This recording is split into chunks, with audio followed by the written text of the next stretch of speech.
A chuva caía sobre os vidros altos da sala de reuniões como se quisesse lavar a sujeira que Helena Duarte via, com nitidez cruel, espalhada entre os homens sentados à mesa. Ela permanecia de pé, os dedos pousados sobre uma pasta azul, o vestido simples contrastando com os ternos caros, os relógios brilhantes e as expressões treinadas para fingir preocupação. Seu padrasto, Álvaro Vasconcelos, não olhava para ela como família, mas como uma assinatura pendente, um ativo que ainda não havia sido liquidado. Helena já havia revisado os números antes de chegar ali. A empresa da mãe estava afundada em dívidas, contratos fraudulentos e adiantamentos que nunca deveriam ter sido aceitos. Álvaro usara o nome de Clara Duarte para abrir portas e, quando as portas começaram a desabar, decidiu empurrar Helena para dentro do incêndio. Do outro lado da mesa, Renato Lacerda sorria com a confiança vulgar de quem acreditava que dinheiro podia comprar não apenas uma esposa, mas também o silêncio dela.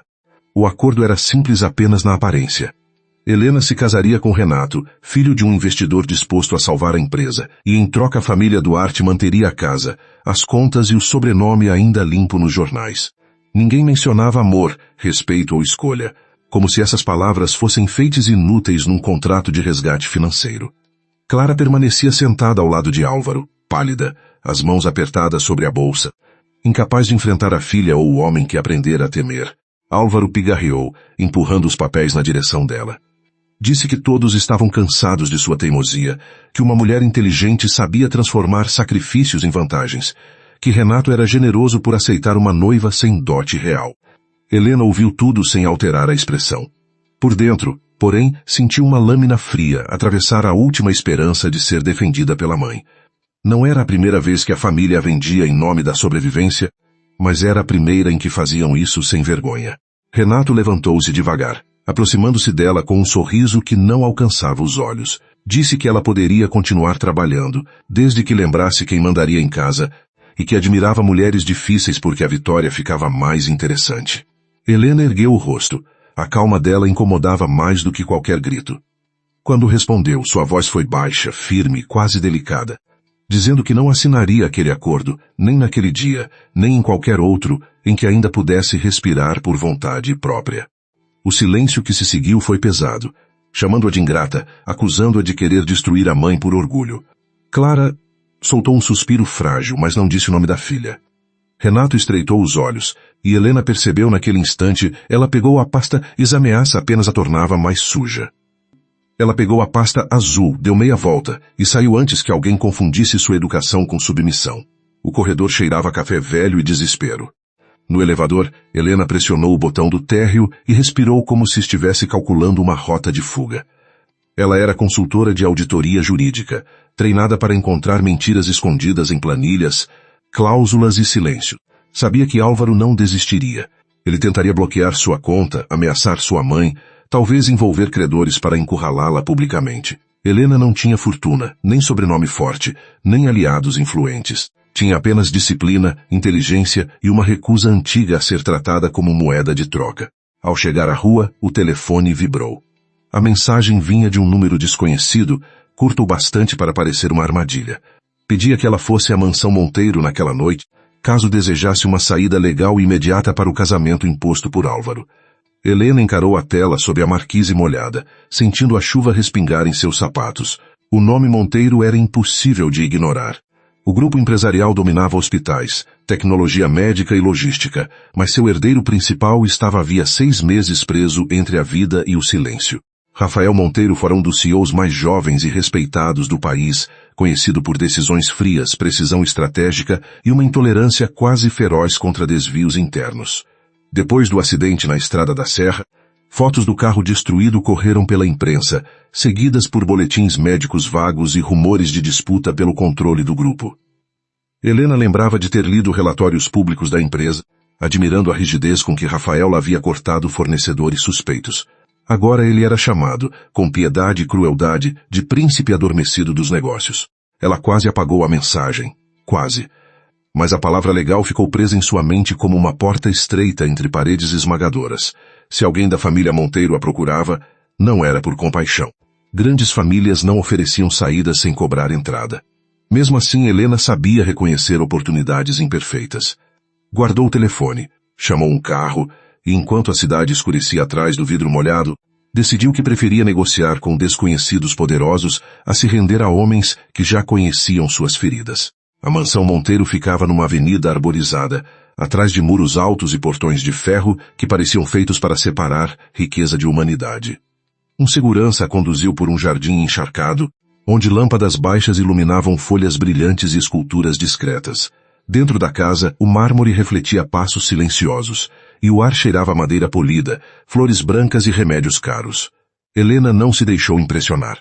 Luxo podia ser apenas outra forma de prisão, e ela conhecia prisões decoradas com retratos de família. A mulher que a esperava na biblioteca tinha cabelos prateados presos num coque severo e olhos de uma lucidez que desmentia a idade. Beatriz Monteiro não ofereceu abraços, lágrimas ou falsos sorrisos. Apontou uma poltrona e disse que sabia sobre Álvaro, Renato e a pressão daquela tarde. Helena sentou-se sem demonstrar surpresa, embora por dentro registrasse o alcance daquela vigilância. Beatriz não pediu desculpas por investigar sua vida.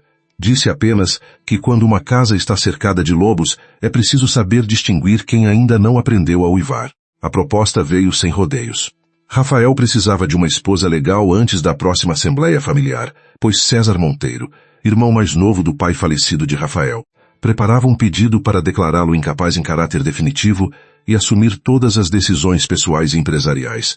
Beatriz podia contestar, mas sua idade e posição simbólica já não bastavam. Uma esposa teria direitos diretos, poderia questionar médicos, bloquear decisões precipitadas e impedir que o sobrinho fosse enterrado vivo sob documentos elegantes. Helena ouviu sem interromper.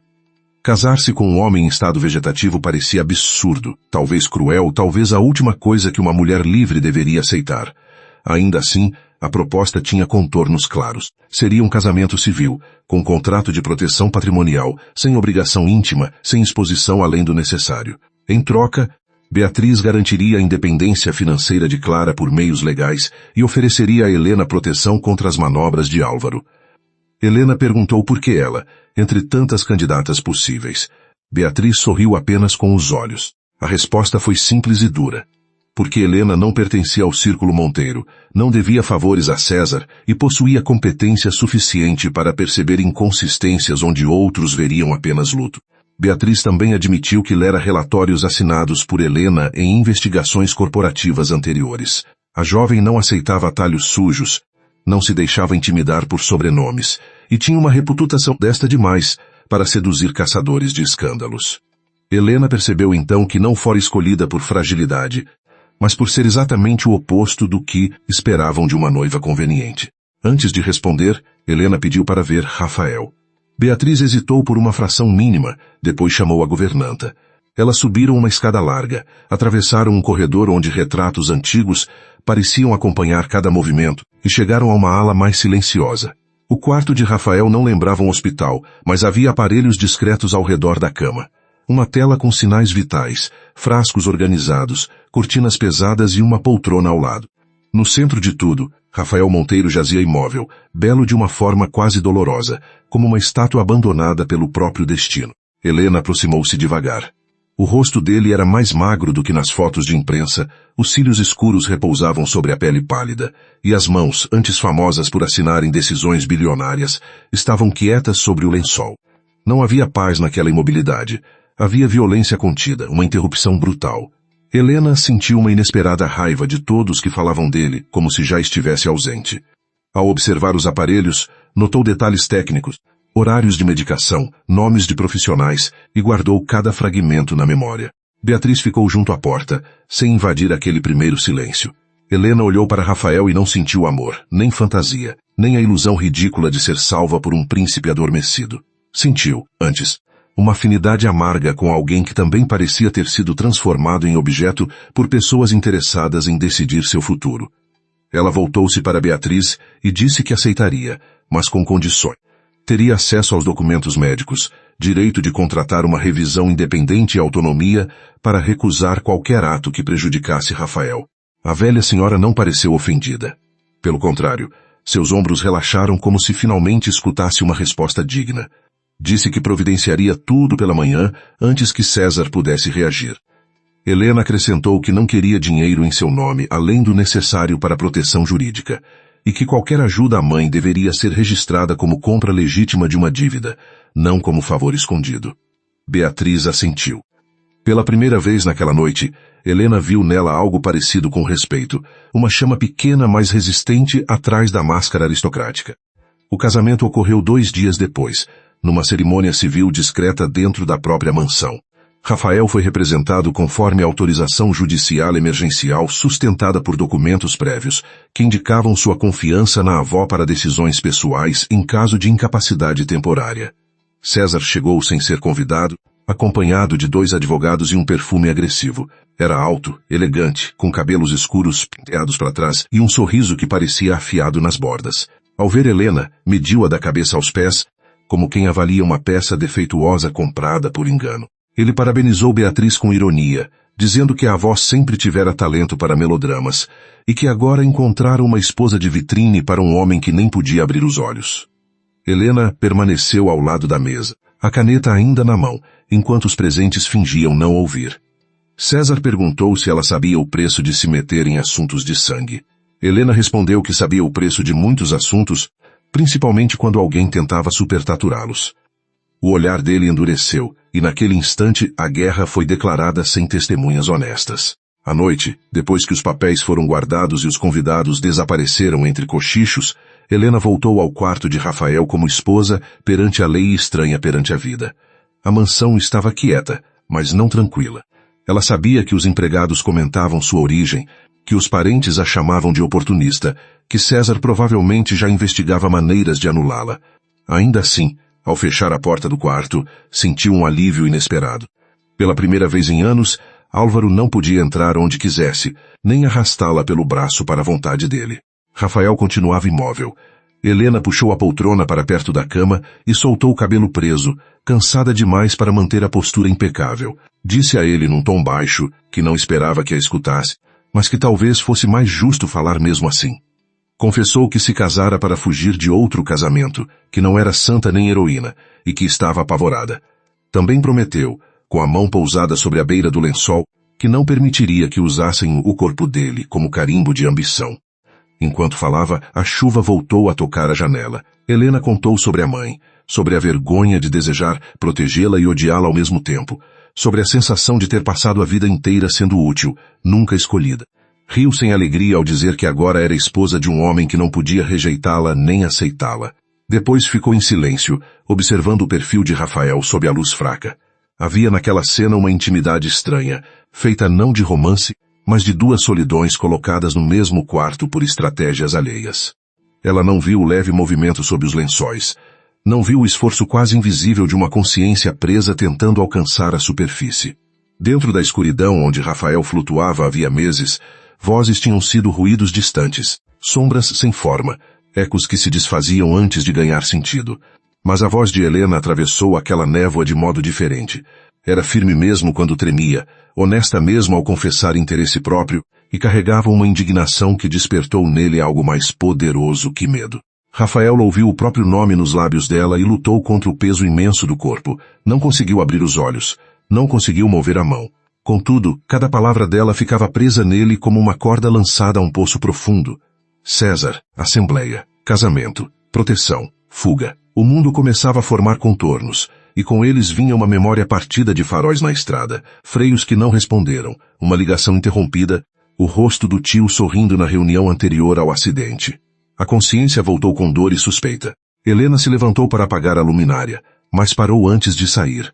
Voltou-se para Rafael e disse que, se algum fragmento dele ainda tivesse ali, deveria resistir. Não por ela, nem pela empresa, nem pela avó, mas por si mesmo. Disse que homens como César contavam com a desistência dos outros, e que ela conhecia bem esse tipo de predador. Depois fechou as cortinas com cuidado, como se aquele pequeno gesto pudesse devolver alguma dignidade ao dono da casa, e caminhou até a porta com passos silenciosos. Quando a porta se fechou, Rafael permaneceu imóvel para qualquer olho humano. Mas dentro dele, onde a noite fora absoluta por tanto tempo, uma fissura se abriu. A mulher que aceitara seu nome como escudo não mentia sobre suas razões, e talvez por isso ele confiasse mais nela do que em muitos que choraram ao lado de sua cama. Ele não sabia quanto tempo levaria para voltar, nem se voltaria inteiro. Sabia apenas que ouvira Helena Duarte, sua esposa improvável, e que César ainda não entendera o perigo que acabara de convidar para dentro da família. Na manhã seguinte, Helena desceu para o café vestida com uma sobriedade que irritou os parentes reunidos no salão. Não usava joias vistosas, não parecia constrangida, não fazia esforço para agradar. Beatriz observava tudo da cabeceira, enquanto César folheava um jornal sem ler. Uma prima distante comentou que algumas mulheres tinham sorte de encontrar maridos silenciosos.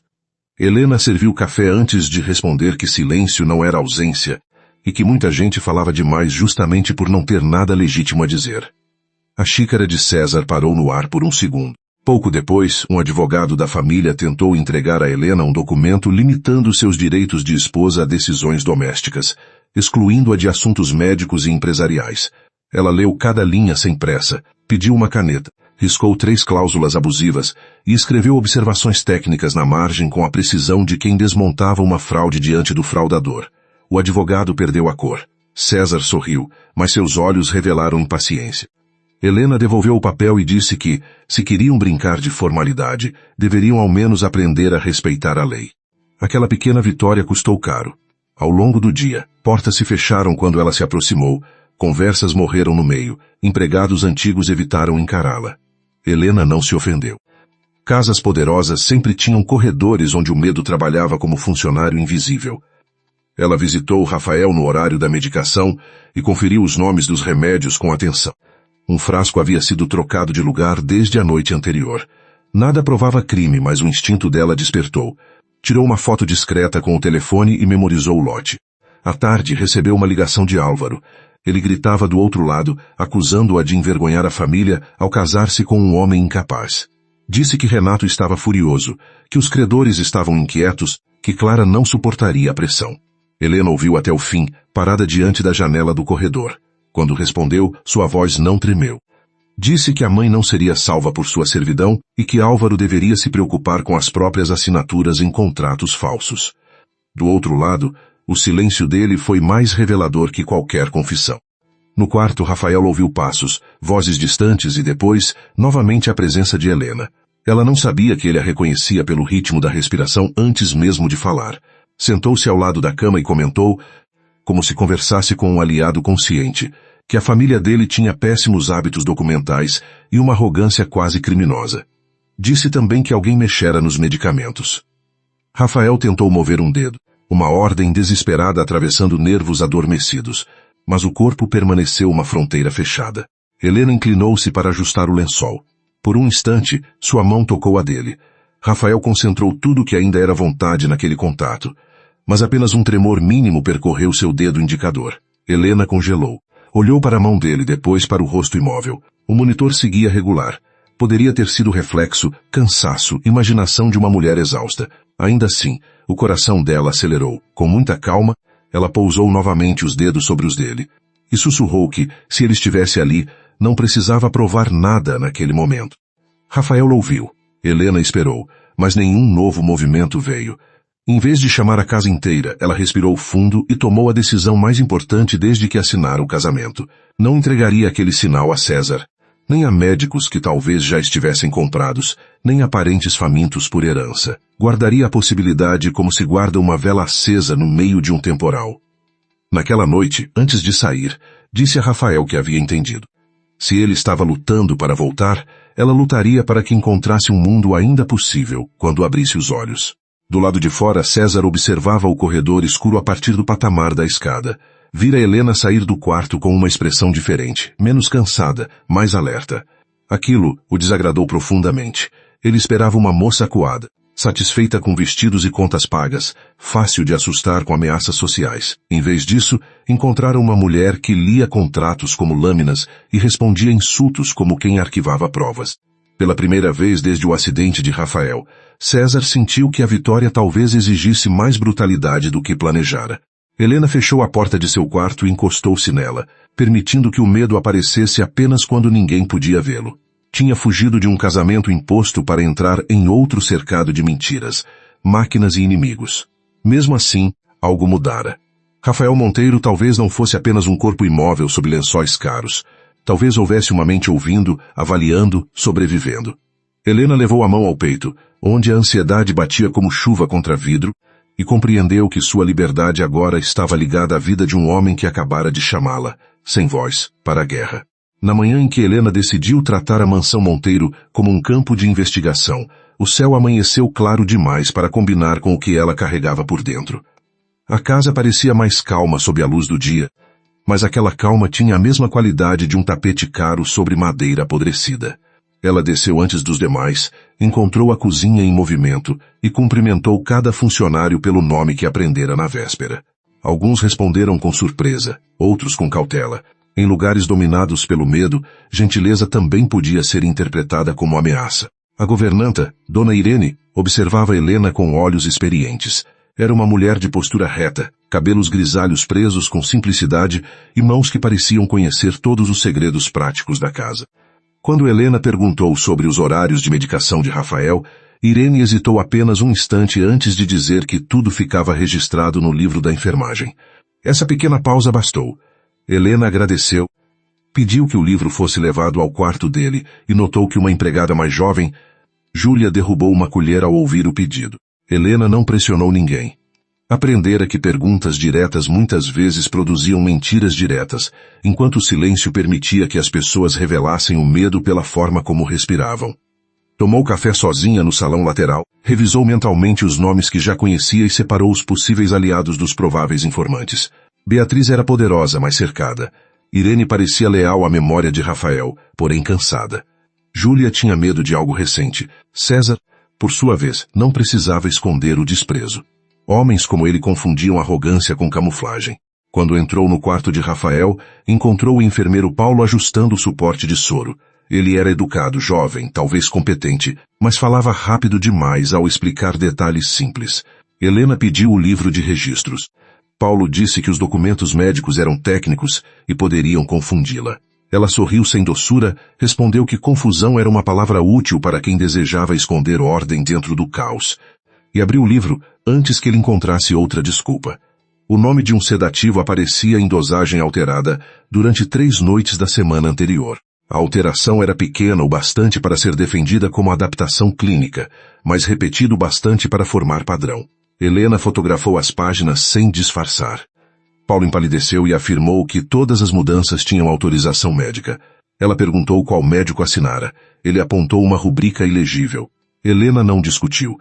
Apenas anotou, fechou o livro e pediu que, dali em diante, nenhum medicamento fosse administrado sem que ela recebesse cópia do registro. Paulo saiu com um cumprimento rígido, levando consigo o cheiro de álcool hospitalar e uma inquietação mal escondida.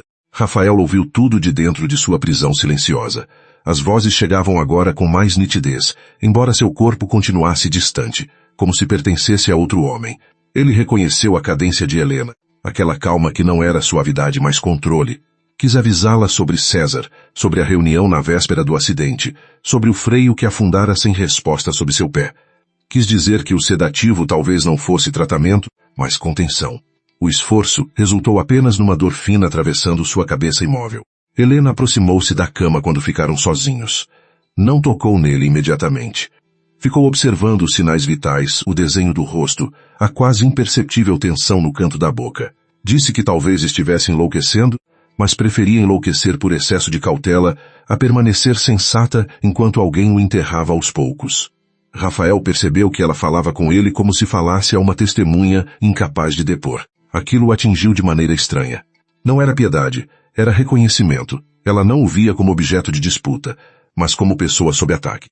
Mais tarde, Helena pediu acesso ao escritório particular de Rafael.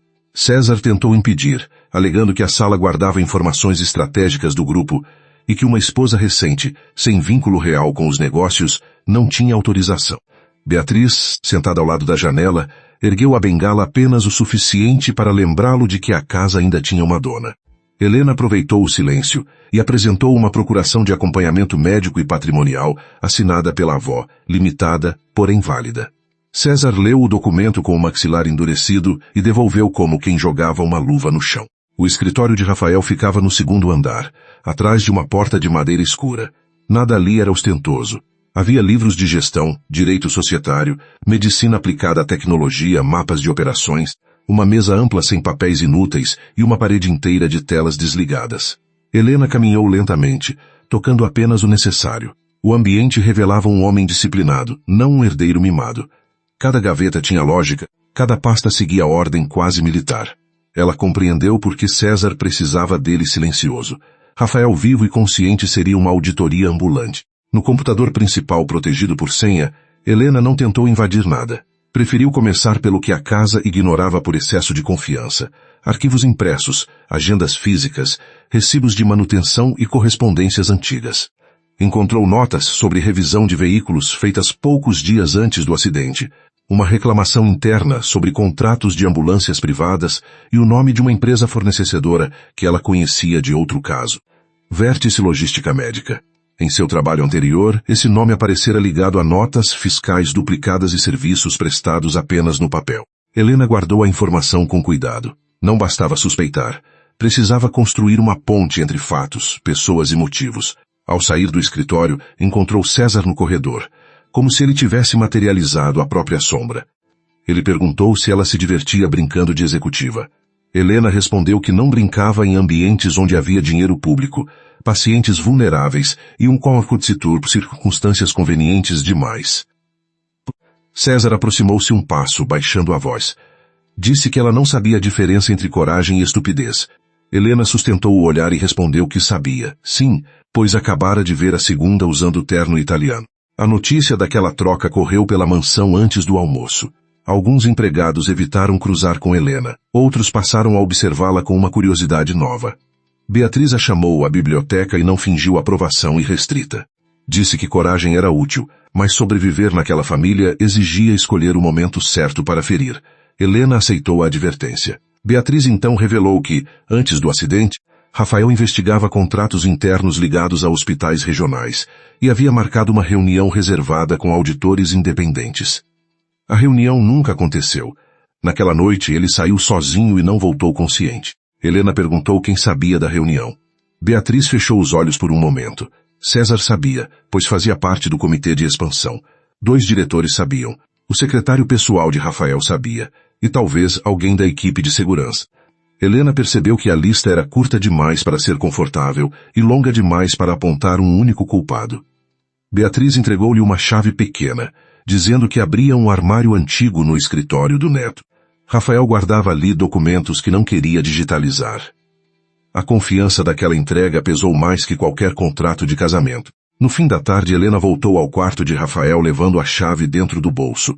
Encontrou Júlia trocando as flores do vaso próximo à janela. A moça tremia. Helena fechou a porta com calma e perguntou se alguém a obrigara a fazer algo. Júlia negou rápido demais. As lágrimas vieram antes da confissão completa. Ela contou que, às vezes, um homem da segurança mandava que ela avisasse quando Beatriz ou Helena ficavam muito tempo no quarto. Disse que não queria prejudicar Rafael, mas precisava do emprego, e César tinha influência para destruir sua família. Helena não a repreendeu. Disse apenas que medo não era crime, mas continuar alimentando predadores depois de reconhecer a jaula se tornava escolha. Pediu que Júlia não a defendesse abertamente, pois isso a tornaria alvo, mas que observasse nomes, horários e ordens incomuns. A jovem assentiu, chorando em silêncio. Na cama, Rafael ouviu aquela conversa e sentiu uma fúria antiga tentar romper a imobilidade. Sua casa, sua equipe, sua avó, todos haviam sido transformados em peças no tabuleiro de César. E Helena, recém-chegada, já entendia mais do que muitos leais por conveniência. Quando Júlia saiu, Helena sentou-se ao lado de Rafael e, pela primeira vez, falou como se pedisse opinião. Contou sobre a vértice, sobre a troca de sedativos, sobre César vigiando corredores e sobre a chave entregue por Beatriz. Disse que precisava abrir o armário, mas temia que a sala estivesse monitorada. Rafael reuniu forças, concentrando-se na mão direita. O mundo tornou-se uma linha estreita entre intenção e carne. Um dedo moveu-se contra o lençol, quase nada, mas o suficiente para fazer Helena calar-se no meio da frase. Ela olhou para a mão dele sem respirar. O movimento não se repetiu. Ainda assim, uma certeza se acendeu dentro dela, terrível e luminosa. Rafael estava ali, não como esperança vaga, não como metáfora criada por solidão, mas como consciência presa. Helena inclinou-se, mantendo a voz baixa, e disse que não chamaria ninguém. Se ele a entendesse, deveria tentar mover o dedo uma vez para sim. O silêncio se alongou. Depois, com esforço doloroso, o indicador dele tremeu outra vez. Helena fechou os olhos por um segundo, dominando a emoção, antes que ela virasse imprudência. Rafael ouviu o ar mudar ao redor dela. Não viu seu rosto, mas imaginou a expressão contida, a mente trabalhando mais depressa que o medo. Helena perguntou se César estava envolvido no acidente. Rafael lutou, mas não conseguiu responder. O corpo falhou, pesado, cruel. Ela percebeu o limite e não insistiu. Disse que uma resposta incompleta poderia matá-los. Prometeu encontrar um método seguro de comunicação, talvez piscadas quando ele recuperasse controle, talvez pressão dos dedos, talvez qualquer linguagem mínima que o mundo ainda permitisse. Naquela noite, Helena não desceu para jantar. Pediu uma bandeja simples e permaneceu no quarto de Rafael, fingindo ler enquanto observava reflexos na janela e ruídos no corredor. Por volta das 10, Paulo entrou para administrar a medicação. Helena pediu para conferir o frasco. Ele disse que era rotina. Ela respondeu que rotina era exatamente onde se escondiam os crimes persistentes. O enfermeiro tentou sorrir, mas a mão dele vacilou. O rótulo indicava o sedativo de antes, em concentração superior à prescrita no registro revisado pela manhã. Helena não gritou. Fotografou o frasco, reteve a ampola e disse que aquele medicamento não seria aplicado sem confirmação independente. Paulo protestou, alegando risco clínico. Ela o convidou a repetir a justificativa diante de Beatriz, de um advogado e de uma câmera. Ele recuou. Minutos depois, César apareceu à porta, impecável e irritado, perguntando desde quando uma esposa decorativa interferia em condutas médicas.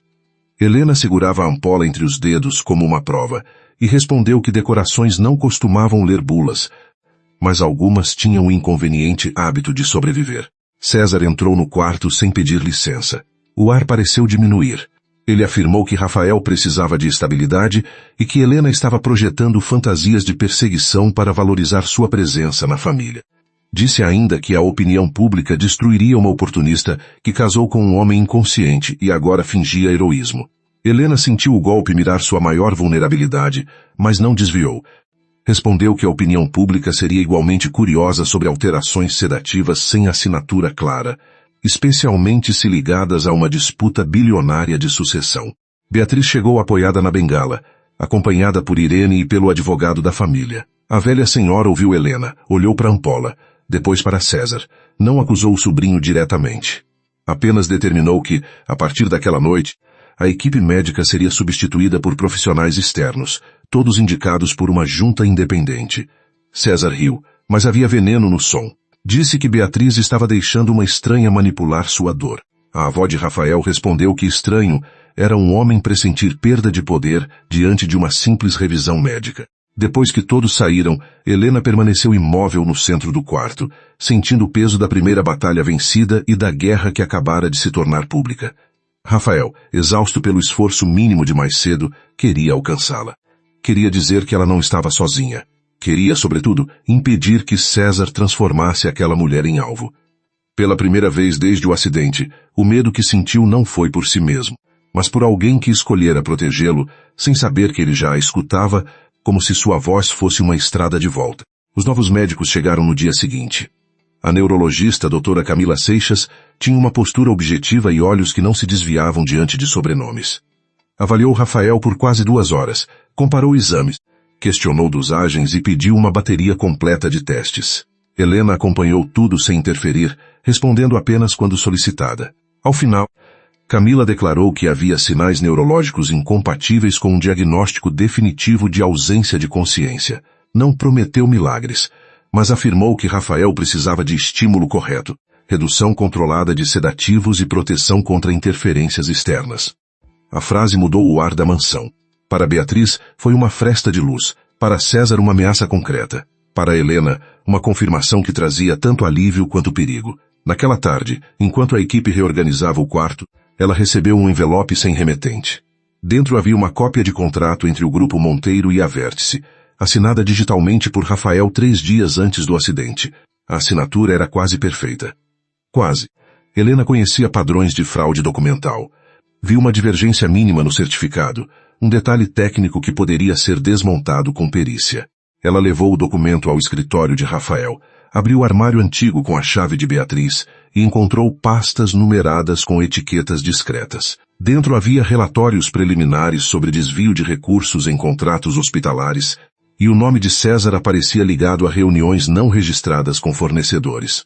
Havia também uma anotação manuscrita de Rafael, curta e cortante, dizendo que a falsificação interna só seria possível com acesso ao núcleo familiar. Helena sentiu a pele arrepiar.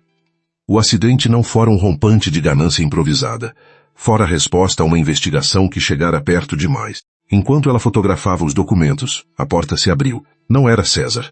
Era Marcelo, o antigo secretário pessoal de Rafael, um homem magro, de rosto fechado e olhos cansados. Ele ergueu as mãos, como se soubesse que a presença ali o condenava antes de qualquer palavra. Disse que não queria assustá-la.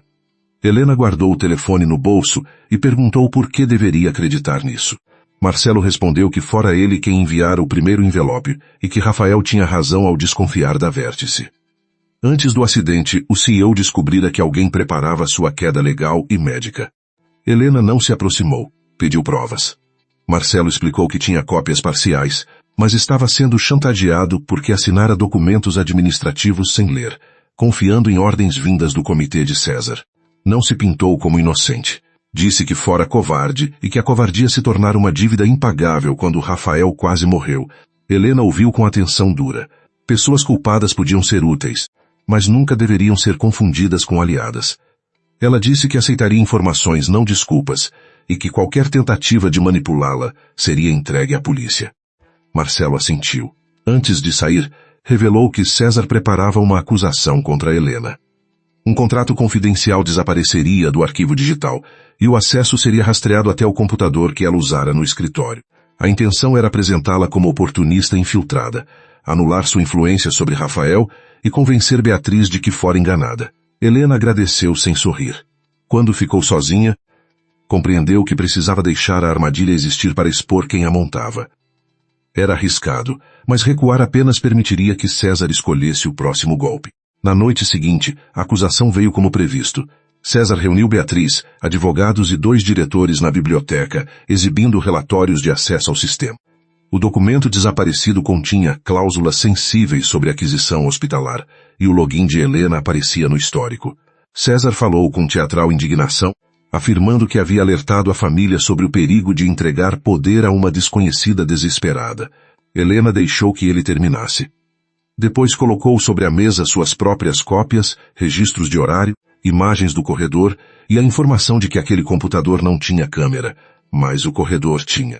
Júlia, pálida, confirmou ter visto um técnico de informática entrar no escritório antes do suposto acesso de Helena. Irene acrescentou que o homem fora autorizado por César. Marcelo, chamado de última hora, apresentou mensagens que recebera para liberar credenciais temporárias. O rosto de César não desmoronou, apenas endureceu como pedra recusando rachadura. Ele acusou todos de conluio, mas Beatriz já não escutava com a mesma esperança antiga de preservar a família. Helena então revelou o detalhe final: o arquivo não fora roubado. Ela o havia marcado digitalmente ao perceber a armadilha, e a cópia adulterada apontava para um servidor externo usado pela Vértice. A biblioteca mergulhou num silêncio cortante. César olhou para Helena, e pela primeira vez seu desprezo perdeu terreno para uma raiva nua. Ela não comemorou. Sabia que humilhar um inimigo poderoso sem derrubá-lo por completo era como ferir um animal dentro da própria casa. Beatriz encerrou a reunião, determinando auditoria independente e suspensão temporária de acessos de César a documentos médicos de Rafael.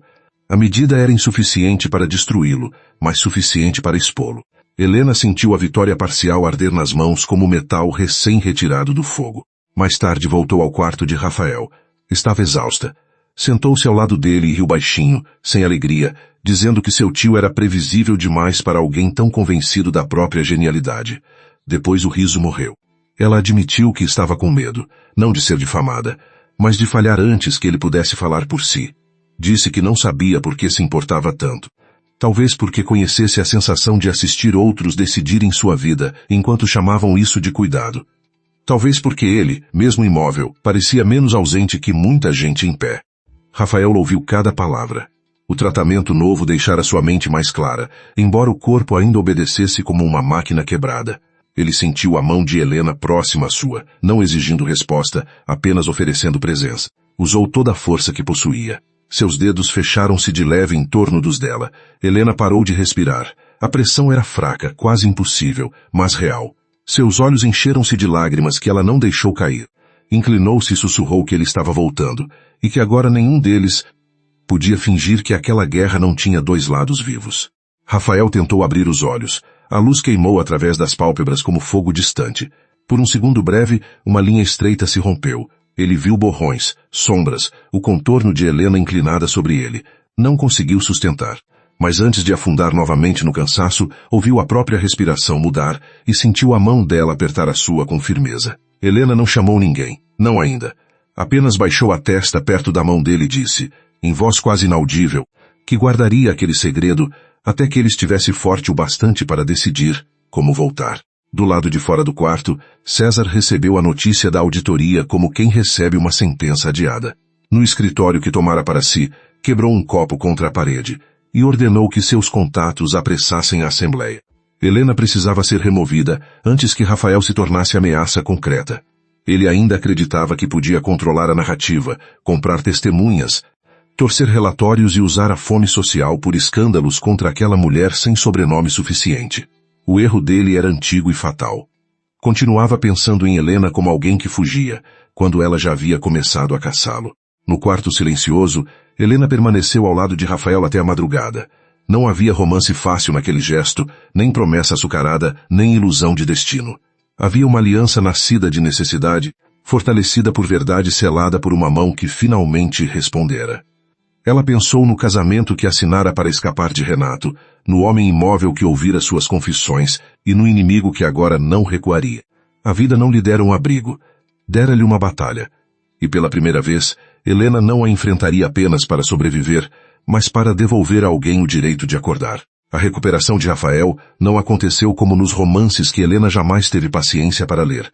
Não houve um despertar súbito sob luz dourada, nenhuma frase perfeita depois de meses de silêncio, nenhum abraço capaz de dissolver máquinas, medo e conspirações.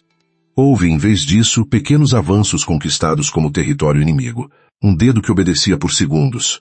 Uma pálpebra que tremia quando Camila chamava seu nome. A pressão fraca de uma mão ao ouvir a voz de Helena. Cada sinal parecia mínimo para o mundo, mas dentro daquele quarto tinha peso de revolução. Helena reorganizou sua rotina ao redor desses sinais, sem permitir que ninguém percebesse o quanto eles a afetavam. Pela manhã, acompanhava a equipe médica, conferia relatórios, contestava termos vagos e registrava tudo em cópias seguras. À tarde, mergulhava nos documentos escondidos no escritório de Rafael, cruzando contratos, datas, assinaturas digitais e nomes de fornecedores. À noite, sentava-se ao lado dele e falava.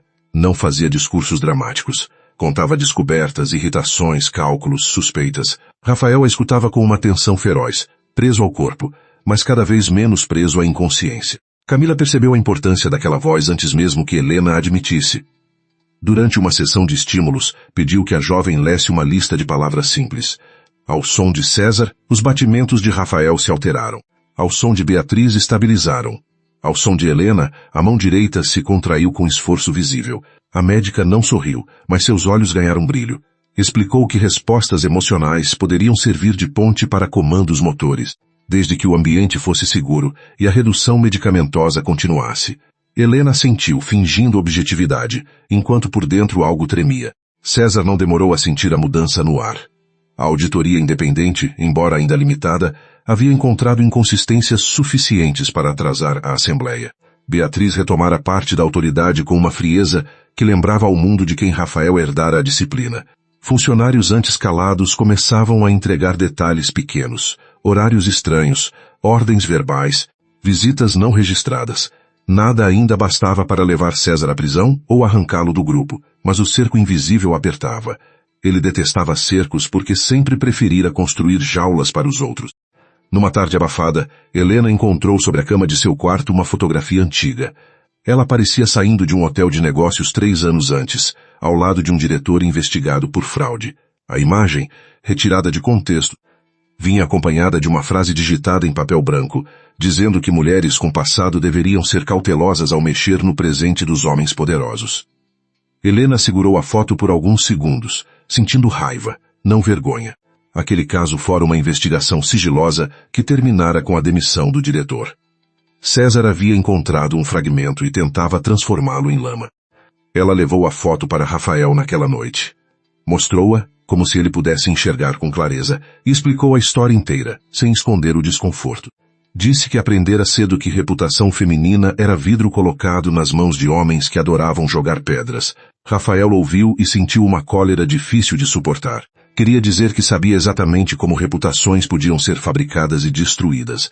Queria dizer que César usava o mesmo método no conselho, nos jornais, nos relatórios. Conseguiu apenas apertar os dedos dela uma vez, lento, determinado. Helena entendeu aquele gesto como solidariedade, mas havia nele algo mais. Rafael não a via como instrumento, nem como escudo, nem como acidente conveniente. A voz dela se tornara em sua mente o ponto fixo que separava a realidade de pesadelo. Em suas noites de consciência fragmentada, ele reconstruía a imagem de Helena pela maneira como ela organizava frases, pela pausa antes de admitir medo, pela ironia discreta quando estava cansada. Antes mesmo de vê-la claramente, ele já reconhecia sua coragem, como se reconhece uma casa no escuro pelo cheiro da madeira. A primeira comunicação estruturada nasceu de uma ideia simples. Helena desenhou letras em cartões grandes e Camila adaptou um método de escolha por pressão dos dedos. Sim, exigia um toque, não exigia dois. Quando Rafael cansava, interrompiam. As primeiras respostas foram clínicas, limitadas, quase exaustivas. Ele sabia o ano, sabia seu nome. Reconhecia Beatriz, reconhecia Helena. Quando Camila perguntou se ele se lembrava do acidente, a mão dele permaneceu imóvel por tanto tempo que a médica decidiu encerrar. Mas então veio um toque único, fraco, seguido de outro movimento desesperado que não obedecia ao código. Helena pediu que Camila as esperasse. Aproximou-se e perguntou se ele lembrava que o carro falhou. Um toque. Perguntou se vira alguém antes de sair. Um toque. Perguntou se fora César. A mão não se moveu. Rafael lutava contra uma lembrança quebrada. Não vira o tio na estrada. Vira antes, na empresa, um olhar satisfeito demais. Uma frase sobre homens que insistiam em limpar sujeira alheia a terminarem soterrados por ela. Helena percebeu que não podia transformar intuição em pergunta fechada. Disse que procurariam provas mecânicas. A mão dele apertou a dela, agradecida e frustrada. A intimidade entre os dois cresceu justamente porque não podia se apoiar em facilidade. Helena não se permitia fantasiar. Repetia a si mesma que aquele casamento era uma estratégia, que Rafael estava vulnerável, que qualquer sentimento nascido naquele quarto precisava ser examinado com a mesma severidade dos contratos. Mas havia momentos em que a razão chegava tarde. Quando ele tentava mover os lábios e falhava, ela sentia vontade de tocar seu rosto. Quando ele respondia ao som de sua voz, uma ternura perigosa abria espaço entre suas defesas. Rafael também lutava contra uma consciência incômoda. Sabia que Helena entrara em sua vida para salvar a própria liberdade. Ouvira a confissão dela na primeira noite, e aquilo jamais o ofendera. Pelo contrário, a honestidade tinha sido a primeira prova de caráter. No entanto, quanto mais ela arriscava por ele, mais Rafael temia que a guerra consumisse. Ele conhecia o poder da família Monteiro, a violência elegante do conselho, a crueldade social reservada às mulheres acusadas de ambição. Queria protegê-la, mas dependia dela até para ser ouvido. A família Duarte voltou a atacar numa manhã em que Helena mal dormira. Clara apareceu na mansão sem avisar, acompanhada por Álvaro e por um advogado de expressão oleosa. Beatriz recusou-se a recebê-los no salão principal, mas Helena decidiu enfrentá-los na biblioteca. Sua mãe parecia menor do que nunca, envolta em pérolas antigas e culpa fresca. Álvaro, ao contrário, exibia indignação calculada. Disse que Helena havia abandonado a própria família para se esconder atrás de um sobrenome mais rico, e que um acordo discreto poderia evitar escândalos dolorosos. O acordo era uma nova coleira. Helena deveria assinar uma declaração afirmando que o casamento com Rafael fora arranjado por interesse financeiro, sem validade moral, e renunciar a qualquer direito sobre decisões médicas ou patrimoniais. Em troca, Álvaro prometia não entregar à imprensa detalhes distorcidos sobre sua recusa em casar com Renato e sobre sua suposta aproximação oportunista dos Monteiro. Clara, com os olhos úmidos, pediu que a filha pensasse nela. Helena sentiu o velho golpe encontrar o lugar de sempre, aquele ponto onde amor e culpa tinham sido confundidos por anos. Ela leu o documento inteiro antes de falar. Depois o colocou sobre a mesa e perguntou à mãe se Clara realmente queria que ela assinasse a própria destruição para salvar um homem que a destruía lentamente. Clara chorou, mas não respondeu. Álvaro chamou Helena de ingrata, de fria, de mulher incapaz de reconhecer sacrifícios. Helena então abriu a pasta que trouxera consigo e apresentou cópias de contratos assinados por ele, transferências suspeitas e comunicações com Renato Lacerda. Disse que, se ele falasse com a imprensa, Ela falaria com o Ministério Público, e pela primeira vez viu o padrasto perder cor. Álvaro avançou um passo, mas Beatriz surgiu à porta com 2 seguranças. A velha senhora não levantou a voz. Disse que a mansão Monteiro não era mercado de chantagens familiares e que qualquer nova tentativa de coagir Helena seria registrada como ameaça. Clara olhou para a filha como se esperasse perdão imediato, mas Helena não ofereceu esse conforto. Aproximou-se apenas o suficiente para dizer que ainda a amava, porém não morreria mais devagar para provar isso. A frase feriu as duas. Clara saiu amparada pelo homem que continuava usando sua fraqueza como chave. Depois daquela visita, Helena voltou ao quarto de Rafael com a compostura em pedaços cuidadosamente recolhidos. Não queria chorar diante dele. Achava injusto despejar suas dores sobre alguém que carregava uma batalha mais cruel. Sentou-se na poltrona e começou a falar sobre documentos, mas a voz falhou na terceira frase. Rafael percebeu imediatamente. Com esforço, moveu a mão até tocar a ponta dos dedos dela. O gesto era pequeno, mas tão deliberado que Helena não conseguiu fingir. Cobriu a boca com a outra mão e deixou escapar um soluço silencioso. Rafael desejou amaldiçoar o próprio corpo. Nenhum contrato, nenhuma fortuna, nenhuma autoridade lhe servia naquele instante. Tudo que tinha era uma mão fraca e uma consciência cheia de palavras presas. Usou o código. Um toque. Helena olhou para ele. Rafael repetiu, insistente. Ela entendeu que ele queria os cartões. Pegou-os, ainda com os olhos vermelhos, e começou o alfabeto lentamente. O processo foi exaustivo, cheio de pausas. Ao final, a mensagem formada era curta, imperfeita e devastadora. Você não é moeda. Helena leu em silêncio, e algo dentro dela se rompeu para respirar. A partir daquele dia, o vínculo mudou. Não porque tenham declarado algo, mas porque certas frases, uma vez dadas, não voltam a ser desconhecidas. Helena passou a tocar a mão de Rafael antes de iniciar qualquer conversa difícil. Ele passou a responder com mais empenho quando a via cansada. Camila notou melhor a motora progressiva e pediu que a notícia continuasse restrita. Beatriz aceitou o segredo, embora a esperança a envelhecesse e rejuvenescesse ao mesmo tempo. César, sem acesso ao quarto como antes, buscava novas armas fora da mansão.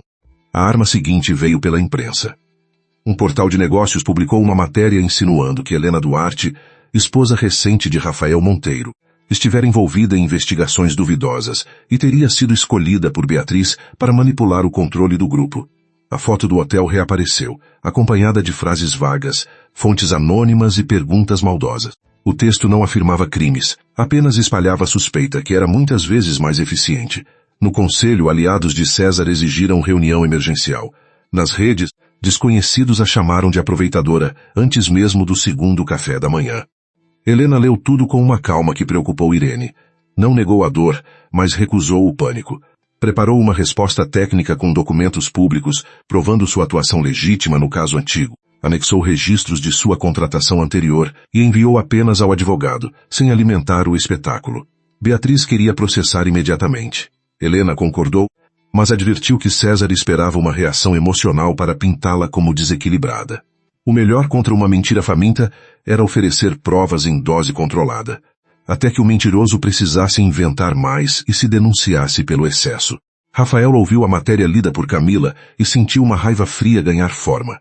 Naquela noite, quando Helena entrou, ele já estava desperto. Ela tentou falar de outro assunto, talvez para poupá-lo, talvez para poupar a si mesmo.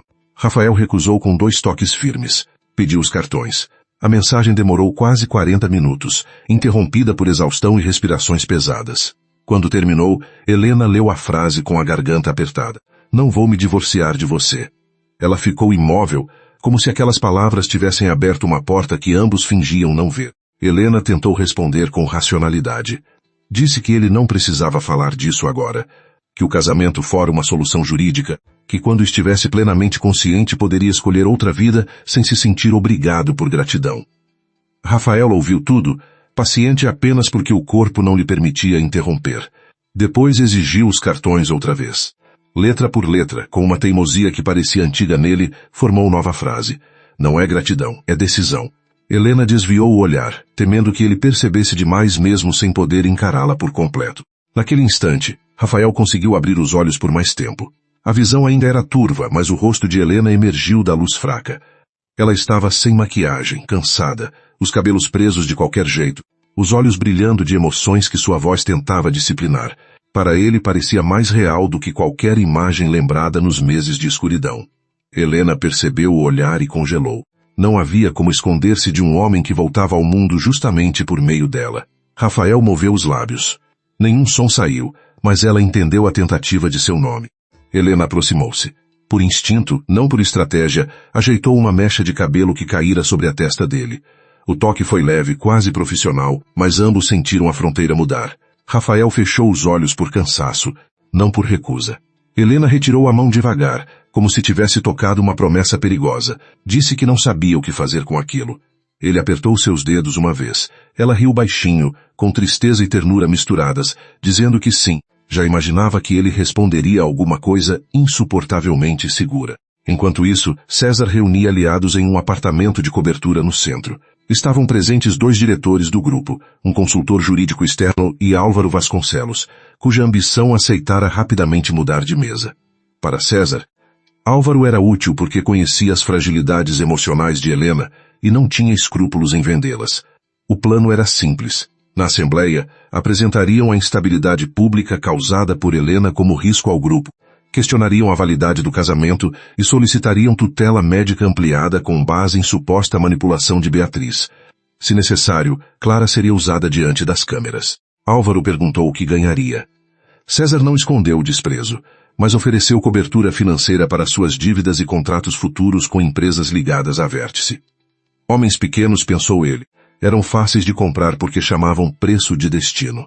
Nenhum deles sabia que Marcelo, apavorado com a própria culpa e já cansado de obedecer ao lado vencedor errado, havia gravado parte da conversa a partir de um telefone deixado sobre a bancada. O arquivo ainda não bastava para condenação ampla, mas entregaria a Helena um mapa precioso das próximas traições. 2 dias depois, Helena recebeu a gravação. Escutou-a no escritório de Rafael sozinha, com as cortinas fechadas. A voz de Álvaro feriu mais do que esperava.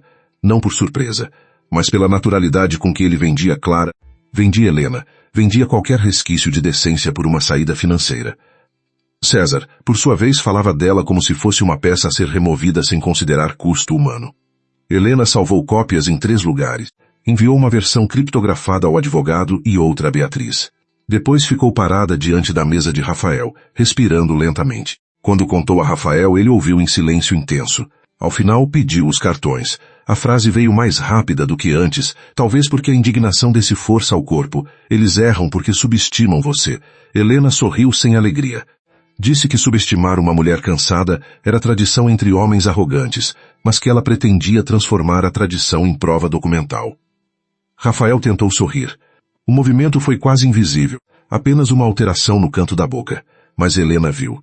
Viu e guardou aquele mínimo sorriso como se fosse algo íntimo demais para mencionar. Camila iniciou exercícios de fala no dia seguinte. Rafael conseguia emitir sons baixos, ásperos, ainda sem palavras completas. A primeira sílaba clara não foi o nome de Beatriz, nem o próprio nome, nem uma ordem. Foi ré. Helena estava ao lado da janela, revisando documentos, e virou-se devagar. Camila fingiu concentração profissional, mas seus olhos denunciaram emoção. Rafael tentou novamente, falhou, irritou-se.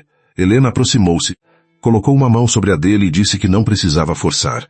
Ele, naturalmente, forçou. O som saiu quebrado, quase um sopro. Helena. O nome dela, dito por uma voz que voltava do abismo, desarmou algo que nenhuma ameaça conseguira dobrar.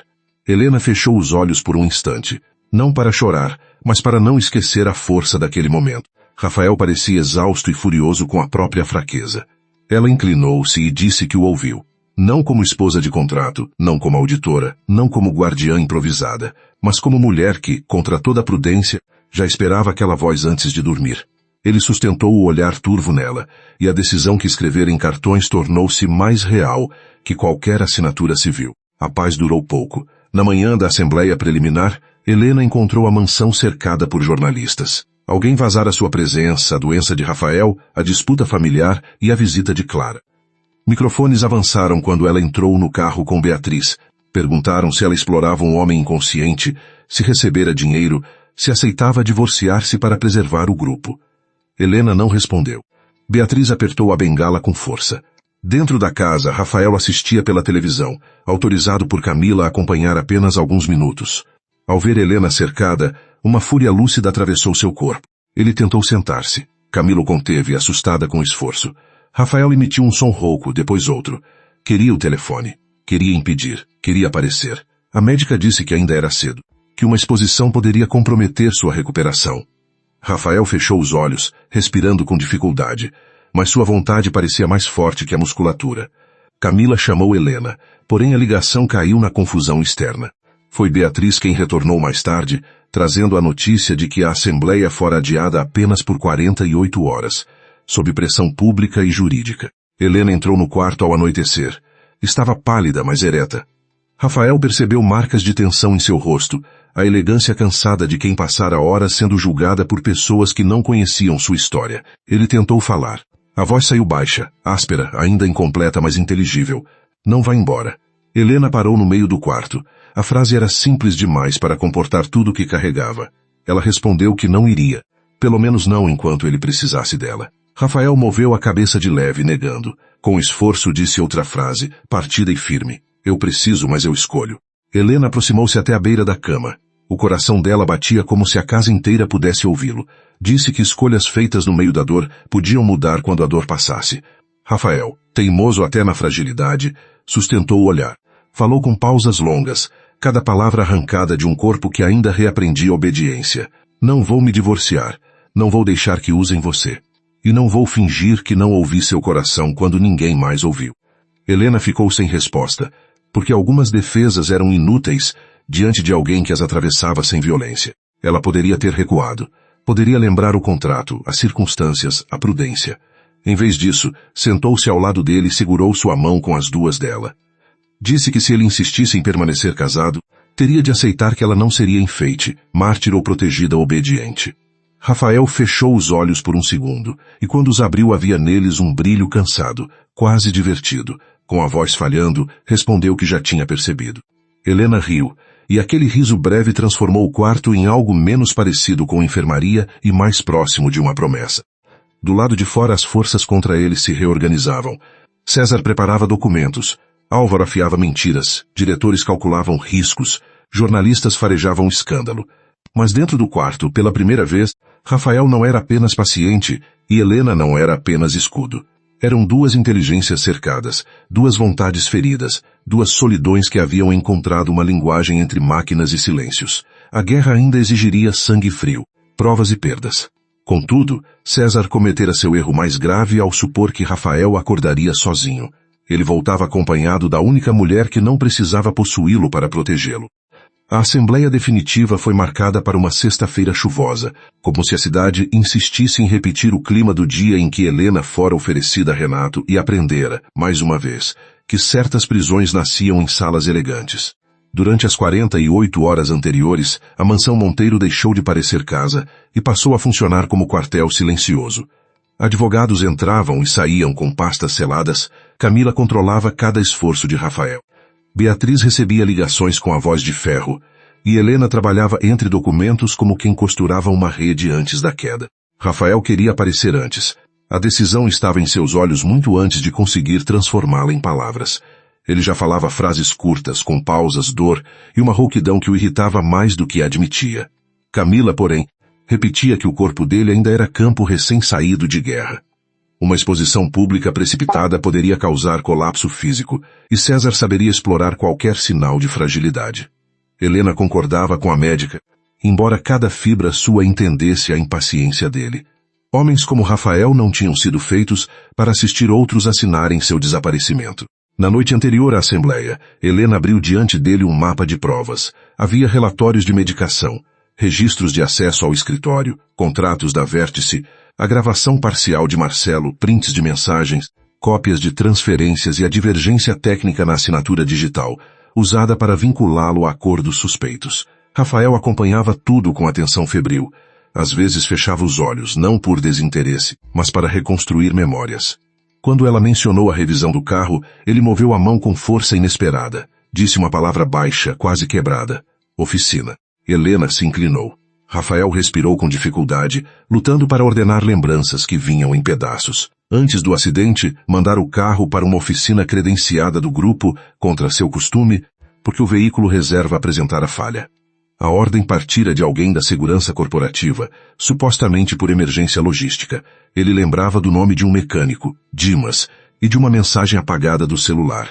Helena anotou tudo. A peça que faltava talvez estivesse ali, não na estrada, mas nas mãos que prepararam o carro para não obedecer. O problema era tempo. A assembleia aconteceria em menos de 12 horas, e César já havia conseguido apoio suficiente para tentar retirar de Beatriz e Helena qualquer poder sobre Rafael. Se elas aparecessem apenas com suspeitas, seriam esmagadas por formalidades. Helena ligou para Marcelo, que atendeu com voz tensa. Pediu que encontrasse o contato da oficina e qualquer registro de manutenção fora do sistema oficial. Marcelo avisou que isso poderia denunciá-lo de vez. Helena respondeu que ele já estava denunciado pela própria consciência, só faltava decidir se seria cúmplice útil ou testemunha tardia. Enquanto Marcelo corria atrás da pista, César preparava sua própria encenação. No hotel onde receberia diretores antes da assembleia, cercou-se de homens que lhe deviam favores e de mulheres contratadas para organizar sorrisos, cafés e confidências. Álvaro estava presente, vestido com um terno novo que não lhe dava dignidade. Trouxera Clara para a cidade contra a vontade dela, prometendo que bastaria uma declaração emocionada diante da imprensa para salvar a família. Clara permanecia calada, mas havia em seus olhos uma rachadura que César notou e desprezou. Mães fracas, pensou ele, sempre obedeciam quando a culpa era apertada. O plano de César tinha 3 frentes. Primeiro, Álvaro acusaria Helena de histórico de manipulação familiar, apresentando-a como mulher ambiciosa que abandonara a mãe doente para disputar fortuna alheia. Segundo, diretores aliados sustentariam que a instabilidade pública punha em risco contratos hospitalares e exigiria tutela administrativa neutra. Terceiro, um médico antigo, remunerado por intermediários, diria que Rafael não apresentava condições de decisão previsível e que qualquer relato de melhora era exagero emocional de uma esposa interessada. César não precisava provar tudo. Precisava criar fumaça suficiente para esconder a usurpação. Helena soube da presença de Clara por Júlia, que ouvira seguranças comentando a movimentação do hotel. Por um instante, o chão pareceu ceder. Não porque temesse Álvaro, mas porque imaginou a mãe usada diante das câmeras, chorando frases que talvez nem compreendesse por completo. Rafael viu a mudança em seu rosto, chamou seu nome com voz baixa. Helena aproximou-se, e ele disse, palavra por palavra, que ela não devia se sacrificar pela fraqueza de Clara. A dureza da frase poderia ferir, mas vinha envolta em uma proteção honesta que Helena raramente recebera.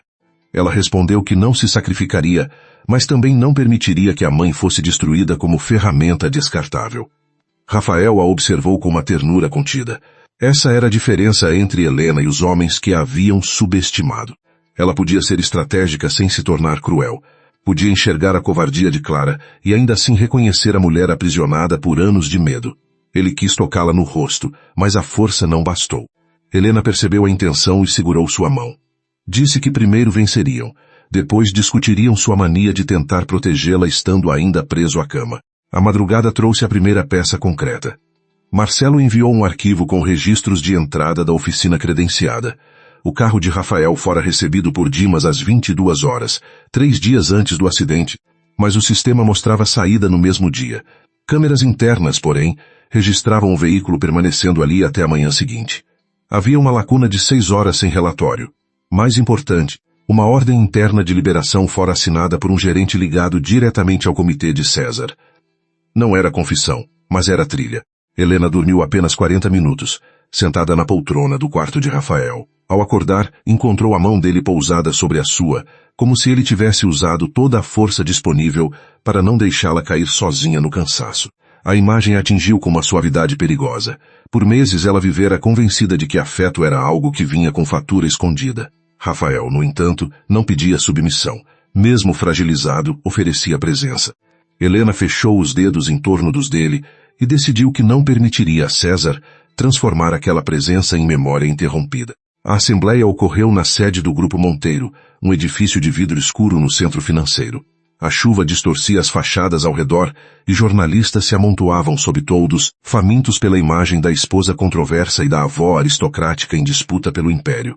Helena chegou ao lado de Beatriz usando um terno azul marinho simples, cabelos presos e uma pasta preta nas mãos.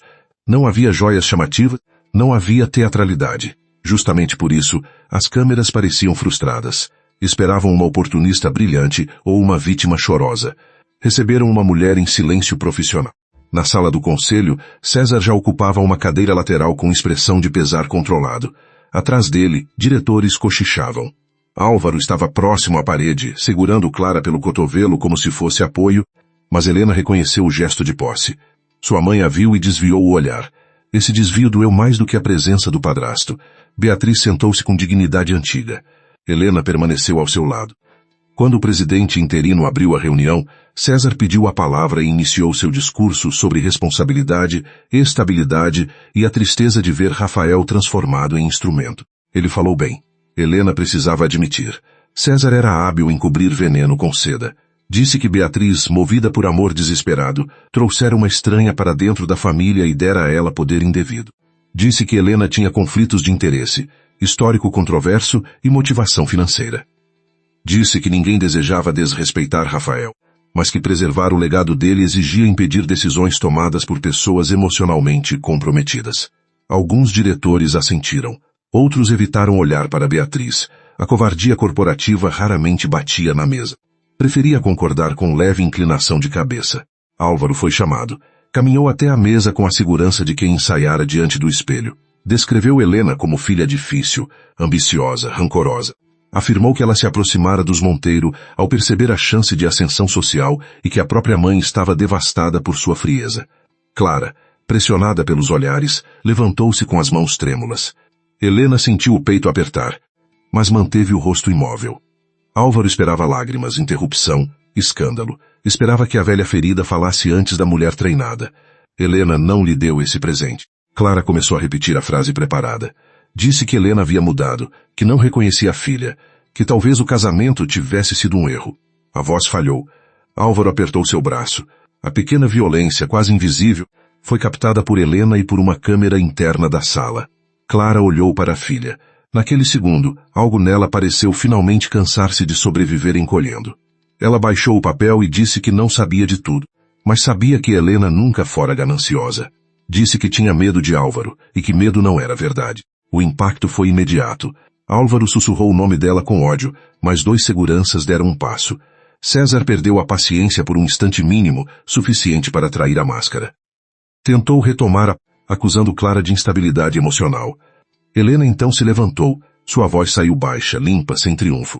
Pediu que a ata registrasse a fala de sua mãe e apresentou documentos que vinculavam Álvaro a contratos fraudulentos com empresas associadas à Vértice. A sala mudou de temperatura. Diretores que antes fingiam neutralidade começaram a consultar seus advogados pelo olhar. César respondeu atacando. Disse que aquela distração familiar não alterava a questão central, a incapacidade de Rafael e a manipulação feita por Helena. O médico antigo foi chamado por videoconferência e declarou, com segurança ensaiada, que não havia evidência confiável de recuperação cognitiva. Helena não o interrompeu. Esperou que ele citasse dados desatualizados, dosagens antigas e exames incompletos. Depois apresentou o laudo preliminar de Camila, registros de resposta motora, vídeos com data, alterações medicamentosas indevidas e a recomendação formal de substituição da equipe. O médico começou a gaguejar antes mesmo de terminar a leitura. Ainda assim, César tinha homens demais comprometidos para recuar. Um diretor levantou a tese de que vídeos poderiam ser editados, respostas poderiam ser reflexas e Helena poderia estar fabricando esperança para manter poder. Outro afirmou que o mercado precisava de comando claro. A votação preliminar parecia se aproximar, e Beatriz apertou a bengala com força branca nos dedos. Helena sabia que as provas médicas atrasariam, mas talvez não impedissem uma manobra jurídica. Precisava da peça mecânica, da ponte entre acidente e interesse financeiro. O telefone vibrou em seu bolso. Era Marcelo. A mensagem continha apenas um endereço e uma frase. Dimas quer falar, mas não venha sede. Helena compreendeu a armadilha possível e a oportunidade real. Se saísse, poderia ser acusada de fugir ou de fabricar provas. Se ficasse, talvez perdesse a única testemunha que ligava o acidente à sabotagem. Olhou para Beatriz. A velha senhora entendeu sem explicação. Pediu um intervalo técnico de 1 hora, alegando necessidade de revisão dos documentos recém-apresentados. César protestou, mas alguns diretores, assustados pela fala de Clara, apoiaram o intervalo para evitar nulidades. Helena saiu pelos fundos com Irene ao volante, contrariando os seguranças da empresa. O endereço ficava num estacionamento antigo próximo ao viaduto, onde a chuva formava poças escuras sob lâmpadas trêmulas. Dimas apareceu usando boné, jaqueta encharcada e medo nos ombros. Era um homem de meia idade, mãos grossas, olhar de quem passara noites discutindo com a própria consciência. Disse que não sabia que Rafael sofreria acidente, apenas recebera ordem para substituir uma peça por outra usada, sob justificativa de teste interno. Depois viu a notícia, tentou falar, mas foi ameaçado. Helena gravou tudo com consentimento claro, pedindo detalhes, nomes, horários. Dimas entregou uma cópia de ordem de serviço paralela e fotos da peça adulterada, guardadas por autoproteção. Quando mencionou o gerente ligado a César, um carro preto entrou no estacionamento com faróis altos. Irene xingou baixinho. 2 homens desceram. Não correram, não gritaram, apenas avançaram com a confiança de quem pretendia assustar sem deixar marcas óbvias.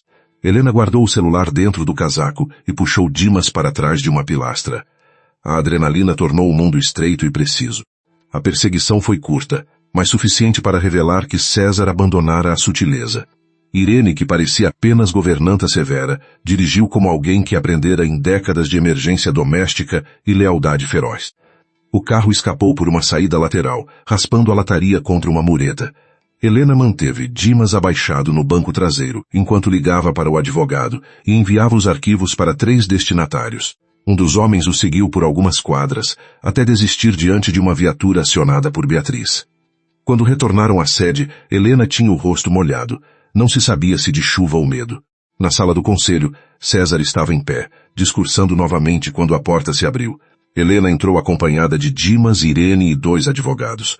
O silêncio que se formou foi quase físico. César sorriu como quem vê uma criança tentando encenar heroísmo. O sorriso durou até Dimas reconhecer o gerente da oficina em uma fotografia e entregar a ordem paralela. Helena projetou os arquivos na tela. Mostrou a lacuna do sistema, as imagens da oficina, a peça substituída, a ligação com o comitê de César e a sequência financeira que passava por uma empresa de fachada ligada à Vértice. César negou tudo. Chamou Dimas de funcionário corrupto, Helena de manipuladora, Beatriz de velha desesperada. Perdeu, porém, a elegância. Quanto mais falava, mais revelava o homem por trás do verniz. Então as portas da sala se abriram outra vez. Camila entrou primeiro, pálida de tensão.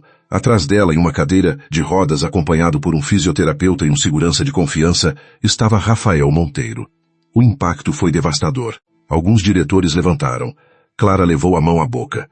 Beatriz fechou os olhos como quem agradece sem palavras. Helena, no centro da sala, esqueceu por um segundo como respirar. Rafael estava magro, pálido, visivelmente fraco, mas seus olhos estavam abertos. Não havia neles confusão nem ausência. Havia uma lucidez tão fria que César deu meio passo para trás antes de perceber. Camila protestara contra aquela aparição, e ele pagaria fisicamente por ela depois. Mas Rafael escolhera o momento. A voz saiu baixa, amplificada pelo microfone que o advogado aproximou. Disse que não autorizara o contrato da Vértice, que investigava fraudes antes do acidente, e que reconhecia Helena Duarte Monteiro como sua esposa e representante legítima durante sua incapacidade. A frase caiu como um martelo. César tentou interromper, dizendo que Rafael estava medicado, manipulado, emocionalmente instável. Rafael virou o rosto devagar para o tio. O esforço era visível, mas a autoridade que emanava dele não dependia de vigor físico. Disse que instável era o sistema de freios de seu carro depois de passar por uma oficina controlada por aliados de César. Disse que se lembrava da ameaça feita antes do acidente. Disse que havia deixado arquivos redundantes justamente porque suspeitava de traição interna. Cada palavra custava, mas cada palavra também retirava anos de poder das mãos do tio. Helena aproximou-se por instinto, pronta para interromper se ele piorasse. Rafael percebeu, e diante de todos segurou a mão dela. O gesto não foi teatral. Foi necessidade e escolha. A sala viu. As câmeras internas registraram. Beatriz viu e compreendeu que o casamento iniciado como estratégia já não cabia no contrato que o explicava. César viu e odiou mais, porque ali estava sua falha central, viva e incontornável. Ele havia reduzido Rafael a corpo e Helena a oportunista, subestimara a consciência de um e a força da outra. Agora ambos estavam diante dele, unidos por provas e vontade. A assembleia foi suspensa. Advogados externos recomendaram comunicação imediata às autoridades competentes, preservação de documentos e afastamento preventivo de César de quaisquer funções executivas. Diretores que antes o apoiavam começaram a recuar com a velocidade covarde de quem sempre soube demais, mas só temeu consequências tarde demais. Álvaro tentou sair discretamente, mas foi contido após Clara entregar o próprio telefone a Helena, dizendo que havia mensagens dele combinando declarações falsas. A voz de Clara tremia, porém dessa vez não recuou. Helena segurou o aparelho, e por um segundo, mãe e filha se olharam sem a velha mentira entre elas. O retorno à mansão foi silencioso. Rafael pagou o preço da aparição ainda no carro, suando frio, exausto, a respiração irregular. Camila o repreendeu com uma fúria profissional que mal escondia alívio. Beatriz permanecia ao lado dele, tocando seu ombro como se temesse que o neto desaparecesse se não houvesse contato. Helena sentou-se de frente, as mãos manchadas de tinta de documentos molhados, o coração ainda preso na sala do conselho. Rafael abriu os olhos por um instante e procurou por ela. Quando a encontrou, pareceu relaxar. Não sorriu. Não precisava. No quarto, depois que os médicos o estabilizaram, Helena ficou para trás quando todos saíram. A chuva ainda batia nas janelas, insistente, mas já não parecia a mesma do início. Rafael estava muito cansado, mas consciente. Ela se aproximou da cama e disse que ele fora irresponsável. A voz dela tremia de raiva e alívio. Rafael respondeu, quase num sussurro, que ela também fora ao encontro de um mecânico ameaçado num estacionamento vazio. Helena cruzou os braços. Disse que isso era diferente. Ele fechou os olhos e a sombra de um sorriso atravessou seu rosto. A discussão morreu antes de nascer. Helena sentou-se ao lado dele, segurou sua mão e permaneceu assim por alguns minutos. Depois confessou que quando o viu entrar naquela sala, sentiu medo de perdê-lo de novo antes mesmo de entender o que ele estava se tornando para ela. Rafael abriu os olhos. A fragilidade dele tornava a sinceridade ainda mais perigosa, porque não havia espaço para jogos. Disse que já sabia. Helena ergueu uma sobrancelha, tentando recuperar defesa. Ele acrescentou, com esforço e ternura rouca, que havia ouvido o coração dela antes de ouvir o mundo. Helena olhou para a mão deles unidas. A frase teria soado arrogante em outro homem, mas em Rafael vinha carregada de memória, escuridão e sobrevivência. Ela não disse que o amava. Ainda não. Amor, para Helena, era palavra grande demais para nascer sem provas de liberdade. Mas inclinou-se e beijou de leve os dedos dele, um gesto discreto, quase solene. Rafael fechou os olhos, como se aquele toque fosse mais restaurador que qualquer medicação. Do lado de fora, César ainda não estava derrotado. Mas dentro daquele quarto, uma parte essencial da guerra já havia mudado de dono. Na madrugada, Beatriz recebeu confirmação de que César havia deixado o apartamento de cobertura levando documentos, dinheiro em espécie e um celular não registrado. A polícia econômica fora acionada, mas as conexões dele ainda poderiam atrasar tudo. Helena leu a mensagem no corredor, sentindo a vitória parcial misturar-se à urgência. Rafael precisava se recuperar, Dimas precisava de proteção, Marcelo precisava formalizar depoimento, e Clara precisava decidir se sua coragem duraria além do primeiro impulso. Nada estava encerrado. César, ferido, era mais perigoso do que César confiante. Helena voltou ao quarto e encontrou Rafael acordado, como se também pressentisse a fuga do tio. Ela contou a notícia sem suavizar. Rafael ouviu em silêncio. Depois disse que César não fugiria para longe enquanto acreditasse poder recuperar controle. Ele atacaria reputações, destruiria arquivos, pressionaria cúmplices, talvez tentasse negociar imunidade entregando peças menores. Helena sentiu. O pensamento dele continuava afiado mesmo dentro de um corpo em reconstrução. Ela percebeu que, quando Rafael voltasse plenamente, muitos homens teriam saudade do tempo em que o chamavam de incapaz. Antes do amanhecer, Helena escreveu uma lista de próximos passos na mesa ao lado da cama. Rafael observava entre cochilos, preservar provas, proteger testemunhas, congelar acessos, antecipar imprensa, separar Clara de Álvaro, rastrear contas da Vértice, preparar depoimento de Rafael. Cada item era um degrau para o confronto final. Quando terminou, Helena olhou para ele e perguntou se estava pronto para recuperar sua vida. Rafael segurou sua mão com força ainda insuficiente, mas vontade inteira. Disse que queria recuperar mais que a vida. Queria recuperar a verdade, a empresa, a avó e a mulher que escolhera ficar.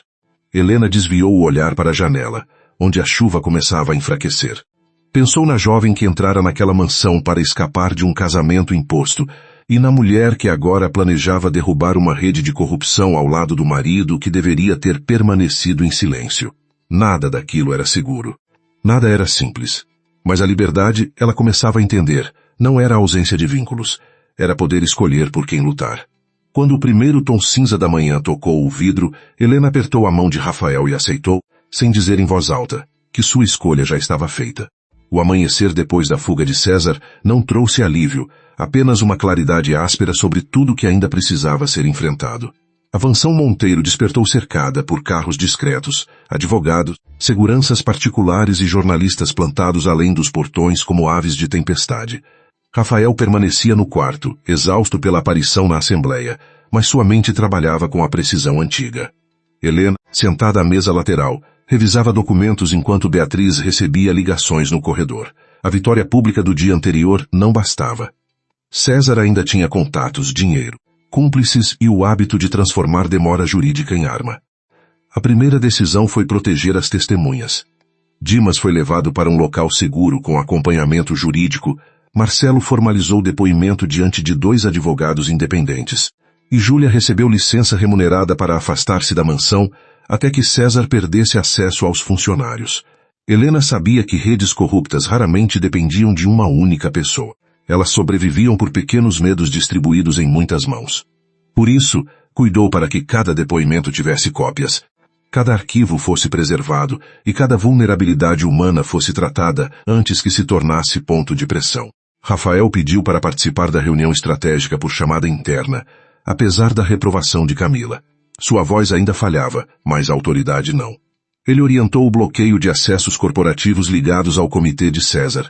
Exigiu auditoria forense completa nos contratos da Vértice e ordenou que todos os pagamentos pendentes fossem suspensos até revisão. Alguns diretores tentaram argumentar que medidas bruscas poderiam abalar o mercado. Rafael ouviu em silêncio. Depois respondeu que mercado nenhum era mais frágil que paciente abandonado por dinheiro desviado. A frase circulou entre os executivos como sentença. Helena percebeu ao observá-lo que Rafael não era apenas um homem voltando à vida. Era alguém retornando ao próprio lugar com uma memória mais severa do que antes. O coma não o tornara doce, nem domesticado pela fragilidade. Tornara-o mais atento ao valor da confiança. Ele agora via cada assinatura, cada silêncio e cada gesto com a lucidez de quem ouvira pessoas discutirem seu futuro como se ele fosse mobília. Ainda assim, quando olhava para Helena, aquela dureza se deslocava, não desaparecia. Apenas deixava espaço para algo mais quente, mais cuidadoso. Clara permaneceu na mansão naquela manhã. Beatriz permitira sua entrada por respeito a Helena, não por simpatia. A mãe estava sentada no jardim de inverno, com as mãos unidas no colo e o olhar perdido entre as plantas. Helena a encontrou ali após enviar documentos ao Ministério Público. Por alguns segundos, nenhuma das duas falou. Havia entre elas uma história inteira de pedidos não feitos, defesas não oferecidas e culpas acumuladas. Clara foi a primeira a romper o silêncio. Disse que não esperava perdão, mas que queria entregar tudo o que sabia sobre Álvaro. Helena sentou-se diante dela com cautela. Amor não apagava dano, e arrependimento tardio não reconstruía a infância. Clara contou que Álvaro mantinha uma pasta em um cofre no apartamento antigo, com contratos paralelos, senhas de contas e registros de repasses recebidos por empresas de fachada. Disse também que Renato Lacerda participara de uma tentativa de comprar dívidas da família para forçar o casamento. Helena ouviu sem interromper, mas cada detalhe confirmava o tamanho da engrenagem que quase a esmagara. Ao final, Clara chorou. Helena não a abraçou de imediato, mas também não se afastou. Quando Clara pediu desculpas, a palavra pareceu pequena demais para o estrago. Helena respondeu que desculpas eram começo, não reparo. Disse que a mãe teria de depor, enfrentar Álvaro, talvez perder conforto, reputação e ilusões. Clara sentiu tremendo. Pela primeira vez, não pediu que a filha entendesse seu medo como justificativa. Apenas disse que estava cansada de ter medo. Helena olhou para aquela mulher frágil e percebeu que não precisava salvá-la como antes. Poderia permitir que Clara escolhesse a própria coragem, mesmo que tarde, mesmo que imperfeita. A pasta do cofre foi recuperada no fim da tarde por ordem judicial emergencial, obtida com base nos documentos já apresentados. Dentro havia mais do que Helena esperava. Contratos falsos entre empresas de Álvaro e intermediárias ligadas à Vértice, mensagens impressas com Renato, comprovantes de transferências fracionadas e uma lista de nomes codificados. O mais grave era uma sequência de pagamentos iniciada uma semana antes do acidente de Rafael e encerrada 2 dias depois da alteração no sedativo. César usara a ambição de Álvaro como ponte para lavar dinheiro e comprar narrativas externas contra Helena. Com as novas provas, o caso deixou de ser apenas disputa familiar e assumiu contornos de organização criminosa. A polícia econômica abriu diligências formais, autoridades reguladoras pediram acesso aos contratos hospitalares, e os principais jornais, antes alimentados por vazamentos contra Helena, começaram a farejar escândalo maior. Beatriz autorizou uma coletiva breve, mas Helena aconselhou cautela. Não queria transformar sofrimento em espetáculo. A verdade precisava sair sim, mas com ordem suficiente para não permitir que César se apresentasse como vítima de perseguição familiar. Rafael concordou. Ele conhecia o tio. César sempre procurava um palco quando perdia uma sala. O palco veio naquela noite. César divulgou um vídeo gravado em local desconhecido, afirmando ser vítima de golpe interno conduzido por Helena, Beatriz e profissionais comprados. Aparecia abatido na medida certa, com a voz controlada e a camisa sem gravata, como se tivesse sido arrancado de sua dignidade por forças injustas. Disse que Rafael, fragilizado, estava sendo usado, e que a esposa dele manipulava emoções públicas para encobrir ambição financeira. Não mencionou a oficina, nem a vértice, nem os sedativos. Mentiras competentes escolhem cuidadosamente o que fingem não saber. Helena assistiu ao vídeo ao lado de Rafael. Esperava sentir raiva, mas sentiu uma clareza fria. César não fugira por medo de ser preso. Fugira para reorganizar a narrativa antes que as provas chegassem ao público. Rafael pediu que pausassem a imagem no instante em que César citava uma suposta sala segura. Observou o reflexo atrás dele. Uma janela estreita, uma luminária específica, um quadro geométrico. Disse que conhecia aquele lugar. Era um apartamento corporativo usado por diretores durante negociações sigilosas, registrado em nome de uma subsidiária antiga do grupo. César não estava longe. A informação foi enviada às autoridades, mas Rafael sabia que o tio não permaneceria ali por muito tempo. Helena percebeu a inquietação dele e proibiu qualquer ideia de exposição física. Disse que ele já havia feito bastante. Rafael a encarou com a teimosia familiar que Beatriz fingia não achar comovente. Respondeu que fazer o bastante era a desculpa de quem aceita metade da verdade. Helena aproximou-se da cama, inclinou-se até que apenas ele ouvisse e disse que voltar à vida não lhe dava autorização para desperdiçá-la. Rafael ficou em silêncio. Dessa vez, obedeceu. A captura de César ocorreu antes da meia-noite, mas não foi limpa. Quando a polícia chegou ao apartamento corporativo, ele tentava destruir um notebook e transferir arquivos para um dispositivo externo. 2 assessores foram detidos com ele. No carro, a caminho da delegacia especializada, César manteve a postura arrogante, repetindo que todos ali não entendiam o tamanho das pessoas que o protegiam. A frase vazou para a imprensa horas depois e fez mais dano à sua imagem do que qualquer discurso de Helena poderia fazer. A soberba, finalmente, começava a trabalhar contra seu dono. Nos dias seguintes, as peças caíram uma a uma. O gerente da oficina confirmou a ordem de alteração mecânica sob pressão de um diretor ligado a César. O médico antigo admitiu ter recebido pagamentos indiretos para sustentar relatórios pessimistas.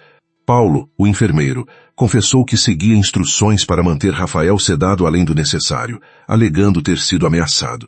Álvaro tentou negociar redução de pena, oferecendo documentos contra Renato e empresas de fachada, mas descobriu tarde demais que homens maiores não protegiam cúmplices pequenos depois que eles se tornavam barulhentos. Renato Lacerda foi o primeiro a abandonar Álvaro publicamente.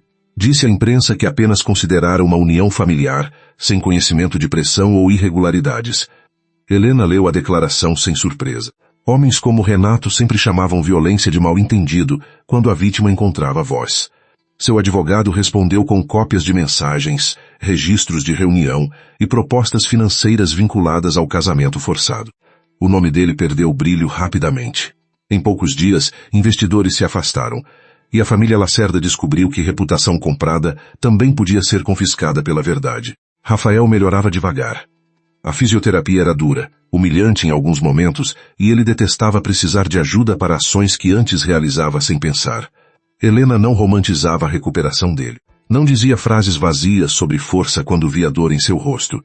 Apenas ficava por perto quando podia, respeitava quando ele precisava de silêncio e discutia quando ele confundia disciplina com crueldade contra si mesmo. Em uma tarde, ao vê-lo insistir além do limite até quase desmaiar, ela ordenou que parasse.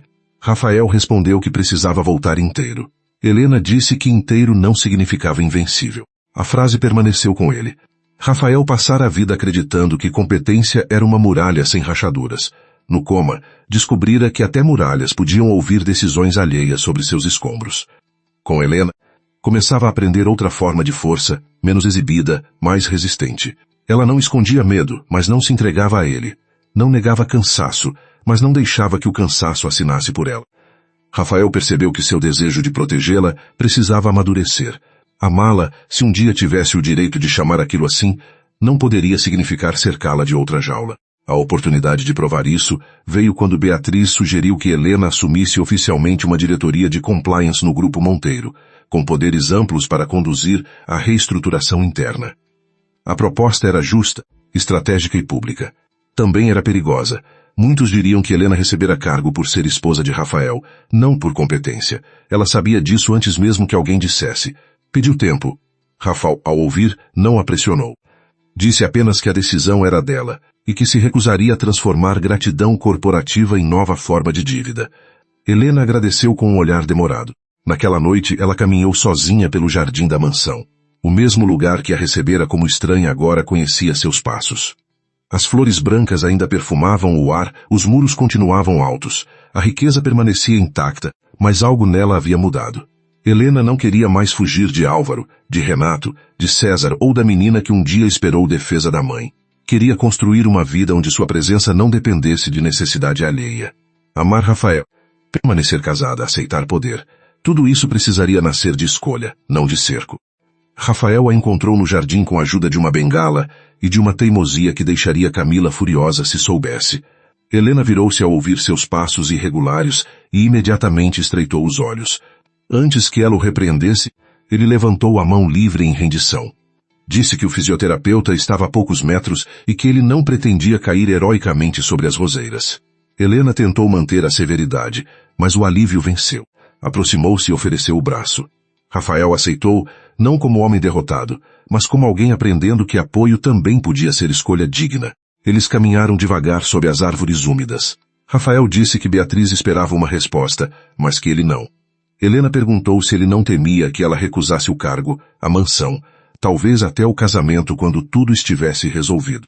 Ele parou, respirando com esforço. Disse que temia muitas coisas, inclusive perdê-la, mas que não a queria por falta de saída. A frase atravessou Helena com uma força silenciosa. Durante tanto tempo, todos tinham tentado mantê-la por culpa, contrato, necessidade ou ameaça. Rafael era o primeiro a reconhecer que sua permanência só teria valor se pudesse partir. Helena perguntou se ele ainda não queria o divórcio. Rafael olhou para ela, e havia cansaço, humor e certeza no mesmo rosto. Disse que não queria, mas assinaria se um dia ela precisasse disso para ser livre. Acrescentou que passaria o resto da vida tentando tornar a permanência mais honesta que a partida, mas não compraria amor com salvação. Helena sentiu os olhos arderem. Não era declaração perfeita, nem promessa de conto simples. Era melhor. Era uma porta aberta dos dois lados. Ela segurou a mão dele e respondeu que, por enquanto, escolhia ficar. O julgamento inicial dos crimes corporativos começou meses depois. Rafael já caminhava sem cadeira de rodas. Embora a recuperação plena ainda exigisse tempo, Helena aceitou a diretoria, mas impôs condições públicas. Comitê independente, auditoria externa contínua, proteção a denunciantes e afastamento definitivo de diretores envolvidos. A imprensa, que antes a chamara de oportunista, passou a descrevê-la como estrategista central na queda de César. Helena não se deixou seduzir por elogios tardios.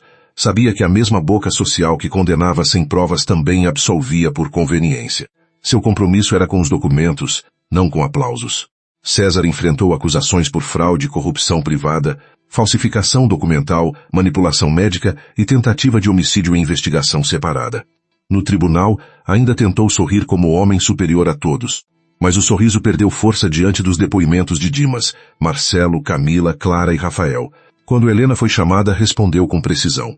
Não dramatizou, não pediu vingança. Apenas reconstruiu a cadeia de fatos com clareza implacável, mostrando como cada abuso dependia da crença de que alguém mais fraco ficaria calado. Ao final, César evitou olhá-la. Foi a primeira forma de derrota verdadeira. Álvaro recebeu sua própria queda com menos elegância. Tentou culpar César, Renato, o mercado, a esposa, a enteada, qualquer pessoa que pudesse servir de escada para fora do buraco. Clara, porém, depôs contra ele. Chorou sim, mas não recuou. Depois do depoimento, encontrou Helena no corredor do fórum. Disse que talvez nunca conseguisse reparar o passado, mas queria aprender a viver sem pedir que a filha pagasse por sua fraqueza. Helena a abraçou naquele dia, não como absolvição completa, mas como início possível. Algumas reconciliações não apagam cicatrizes, apenas ensinam a tocá-las sem sangrar. A empresa Monteiro passou por meses de reconstrução. Contratos foram cancelados, diretores afastados, hospitais receberam auditorias de ressarcimento, fornecedores legítimos foram preservados e funcionários aprenderam que a nova fase não toleraria obediência cega. Rafael retornou oficialmente à presidência apenas quando Camila autorizou, e mesmo assim dividiu muitas decisões com um conselho reformulado. Em sua primeira fala interna, disse que uma organização adoecia quando confundia lealdade com silêncio. Depois chamou Helena ao palco, não como esposa, mas como profissional responsável por impedir que a verdade fosse enterrada junto com ele. O aplauso que se seguiu foi longo. Helena permaneceu serena, mas Rafael viu o leve tremor em seus dedos. Mais tarde, no elevador privativo, ele brincou que ela enfrentava criminosos com menos nervosismo do que aplausos. Helena respondeu que criminosos eram mais previsíveis. Ele riu, e o som, agora firme, encheu o pequeno espaço como uma vitória particular. Durante meses, ela ouvira máquinas medirem a vida dele. Agora ouvia sua risada. Nenhuma manchete, nenhum cargo, nenhuma sentença contra César teve para ela o mesmo peso íntimo daquele som. O casamento deles, por outro lado, não foi transformado em fábula pública. Helena recusou entrevistas sobre amor, destino ou conto de superação. Dizia apenas que assuntos pessoais não eram ativos de comunicação corporativa. Rafael respeitava. Em casa, porém, permitiam-se pequenos rituais que ninguém precisava testemunhar. Ele deixava café forte na mesa dela antes de reuniões difíceis. Ela fingia não perceber quando ele mandava trocar o carro de serviço por outro mais seguro. Ele lia relatórios dela, com admiração mal disfarçada. Ela corrigia suas imprudências médicas com a autoridade de quem já o vira quase desaparecer. Beatriz observava tudo com satisfação discreta. Um dia, chamou Helena à biblioteca, a mesma sala onde fizera a proposta inicial. Disse que quando escolher uma esposa para Rafael, buscava alguém que impedisse César de vencer. Não imaginava que encontraria alguém capaz de obrigar todos os Monteiro a se tornarem melhores ou, ao menos, menos covardes. Helena respondeu que não aceitava responsabilidade por milagres familiares. Beatriz sorriu. Uma raridade completa. Disse que também não acreditava em milagres, apenas em mulheres inteligentes colocadas no lugar certo quando homens arrogantes acreditavam que elas seriam fáceis de remover. No aniversário de 1 ano do casamento, Rafael levou Helena à estrada da serra onde sofrera o acidente. Ela aceitou com hesitação, mas entendeu que ele precisava olhar o lugar sem ser definido por ele. O trecho havia sido reformado, as marcas antigas apagadas pela chuva e pelo tráfego. Rafael ficou em silêncio por muito tempo, apoiado no capô do carro, enquanto o vento movia sua camisa. Helena não tentou preencher o vazio, apenas ficou ao lado dele. Depois ele disse que durante meses pensara que voltar significava recuperar tudo que perdera. Agora entendia que voltar também era escolher o que não levaria consigo. Helena perguntou o que ele deixaria ali. Rafael respondeu que deixaria a necessidade de ser invulnerável, a culpa por não ter previsto todos os golpes e o ódio de César como centro de sua memória. Depois olhou para ela e disse que levaria a voz que o chamou de volta. Helena baixou os olhos, emocionada apesar de si mesma. Disse que sua voz naquele começo só tentava sobreviver. Rafael respondeu que sobreviver já era uma forma profunda de chamar alguém para a vida. O vento passou entre eles como testemunha tranquila. Foi ali, sem câmera, sem família, sem contrato sobre a mesa, que Helena disse pela primeira vez que o amava. Não falou como quem se rende, falou como quem assina algo depois de ler todas as cláusulas, inclusive as difíceis. Rafael permaneceu imóvel por um segundo, talvez porque nenhuma recuperação o preparara para aquele tipo de impacto. Depois segurou o rosto dela com cuidado, como se ainda temesse que a força retornada pudesse ser excessiva, e beijou sua testa antes de beijar sua boca. O gesto foi calmo, profundo, cheio da paciência que o salvara. Eles não esqueceram o começo estranho de sua história. Às vezes, Helena ainda dizia que se casara com um CEO inconsciente para escapar de um casamento imposto e acabara ganhando o marido mais teimoso do país. Rafael respondia que acordara ouvindo a própria esposa confessar que não queria marido nenhum e decidira, com excelente senso estratégico, não facilitar o divórcio. A brincadeira escondia uma verdade mais delicada. O amor deles nascera sem ilusões, entre medo, documentos e monitores cardíacos. Talvez por isso fosse resistente. Não dependia de perfeição, apenas de escolha repetida. César foi condenado em primeira instância 2 anos depois, junto à parte de sua rede. Recursos ainda existiriam, como sempre existem para quem teve dinheiro bastante para atrasar o inevitável, mas sua influência fora quebrada. Álvaro também perdeu liberdade, fortuna e o poder doméstico que exercera como tirano de sala de jantar. Renato desapareceu dos círculos sociais por um tempo, depois voltou menor, cercado por cautela e falta de convites. Nenhuma queda reparou completamente os danos, mas a justiça raramente devolve o passado. Seu trabalho, quando chega, é impedir que os culpados continuem administrando o futuro. Clara mudou-se para um apartamento simples e começou a trabalhar em uma fundação apoiada por Beatriz, voltada a mulheres coagidas por dependência financeira. Helena ajudou a criar a estrutura jurídica, mas manteve distância suficiente para que a mãe construísse algo próprio. A relação das duas permaneceu imperfeita, com dias bons, recaídas de culpa e conversas difíceis. Ainda assim, havia verdade. E verdade, Helena aprendera. Era um terreno mais firme que qualquer aparência de paz. Clara não era heroína tardia, mas também já não era apenas silêncio. Isso bastava para começar. A fundação tornou-se uma das obras mais pessoais de Helena. Ela não aparecia em campanhas emocionais, mas desenhava protocolos, parcerias, rotas de proteção e orientação financeira. Queria que outras mulheres tivessem alternativas antes de precisar escolher entre uma jaula e outra.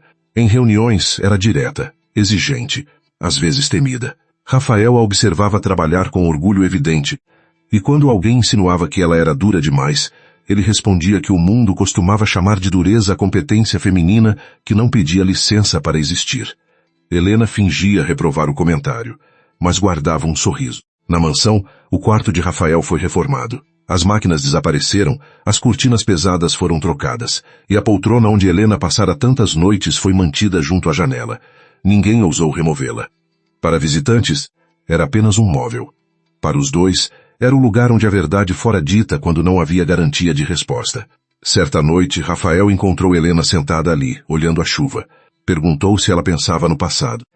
Ela respondeu que pensava na estranheza de ter entrado naquela casa como fugitiva e permanecido como dona de sua própria escolha. Rafael ajoelhou-se diante dela, ignorando a reclamação imediata sobre seu joelho ainda sensível. Tirou do bolso uma aliança nova, simples, sem ostentação. Disse que não queria substituir o casamento original, porque aquele contrato estranho também fazia parte deles. Queria apenas acrescentar uma promessa sem chantagem, sem coma, sem assembleia e sem inimigos decidindo o calendário. Helena olhou para o anel e depois para o homem diante dela. Ele já não era o CEO inacessível das fotografias nem o paciente silencioso da cama. Era Rafael falho, forte, teimoso, vivo. Helena aceitou. Não porque precisava de prova, mas porque algumas escolhas merecem símbolo quando já foram feitas 1000 vezes em silêncio. A cerimônia aconteceu semanas depois no jardim, pequena, com Beatriz, Clara, Camila, Irene, Júlia, Marcelo e alguns poucos amigos verdadeiros. Não houve imprensa. Rafael caminhou até Helena sem ajuda, devagar o bastante para que todos entendessem o valor de cada passo. Beatriz chorou sem esconder. Helena, ao vê-lo aproximar-se, lembrou da mão imóvel sob o lençol, do primeiro tremor, do primeiro som de seu nome. O amor naquele instante não parecia destino, parecia construção. Quando trocaram votos, Rafael disse que ela lhe dera mais que proteção. Dera-lhe a chance de voltar sem aceitar a mentira de que fragilidade era ausência de dignidade. Helena respondeu que ele lhe dera mais que abrigo. Dera-lhe a experiência de ser escolhida sem ser possuída, amada sem ser comprada, protegida sem ser diminuída. As palavras foram simples, mas carregavam todos os corredores escuros, todas as provas recolhidas, todos os medos enfrentados. Ao final, quando se beijaram, ninguém aplaudiu de imediato. Houve antes um silêncio emocionado, como se todos soubessem que certas vitórias pediam respeito antes de celebração. Anos depois, a história ainda era contada de formas distorcidas por quem preferia romance fácil à verdade complexa. Alguns diziam que Helena tivera sorte ao casar-se com um CEO adormecido que acordou apaixonado. Outros diziam que Rafael fora salvo por uma esposa improvável. Ambos riam dessas versões. Sorte não explicava noites de investigação, medo controlado, fisioterapia dolorosa, depoimentos, perdas e escolhas difíceis. Paixão não explicava justiça. O que viveram era mais denso que boato e mais humano que fábula. Era a prova de que duas pessoas feridas podiam se reconhecer sem transformar cicatrizes em correntes. Helena continuou caminhando pelos corredores do Grupo Monteiro com a mesma pasta azul de tantos anos antes, agora gasta nas bordas e guardada como lembrança. Um jovem auditor um dia perguntou por que ela ainda usava algo tão antigo. Helena olhou para o objeto e respondeu que algumas coisas lembravam o preço de nunca mais assinar a própria submissão. Naquele mesmo dia, Rafael a esperava no saguão, sem pressa, com um guarda-chuva aberto porque a chuva voltara. Ele não perguntou se ela precisava, apenas ofereceu espaço ao lado dele. Ela entrou sob o guarda-chuva e segurou seu braço. Do lado de fora, a cidade brilhava molhada, cheia de ruídos, pressa e perigos que jamais desapareceriam por completo. Helena sabia que a vida não recompensava a coragem com a ausência de tempestades. Recompensava às vezes com alguém disposto a atravessá-las sem tomar a direção de suas mãos. Rafael olhou para ela, e no olhar havia a mesma decisão escrita com esforço nos cartões muitos anos antes. Não vou me divorciar de você. Helena sorriu, pensando que ele cumprira a promessa de um jeito mais profundo do que imaginava. Não porque aprendera o casamento, mas porque todos os dias a fazia querer escolhê-lo de novo.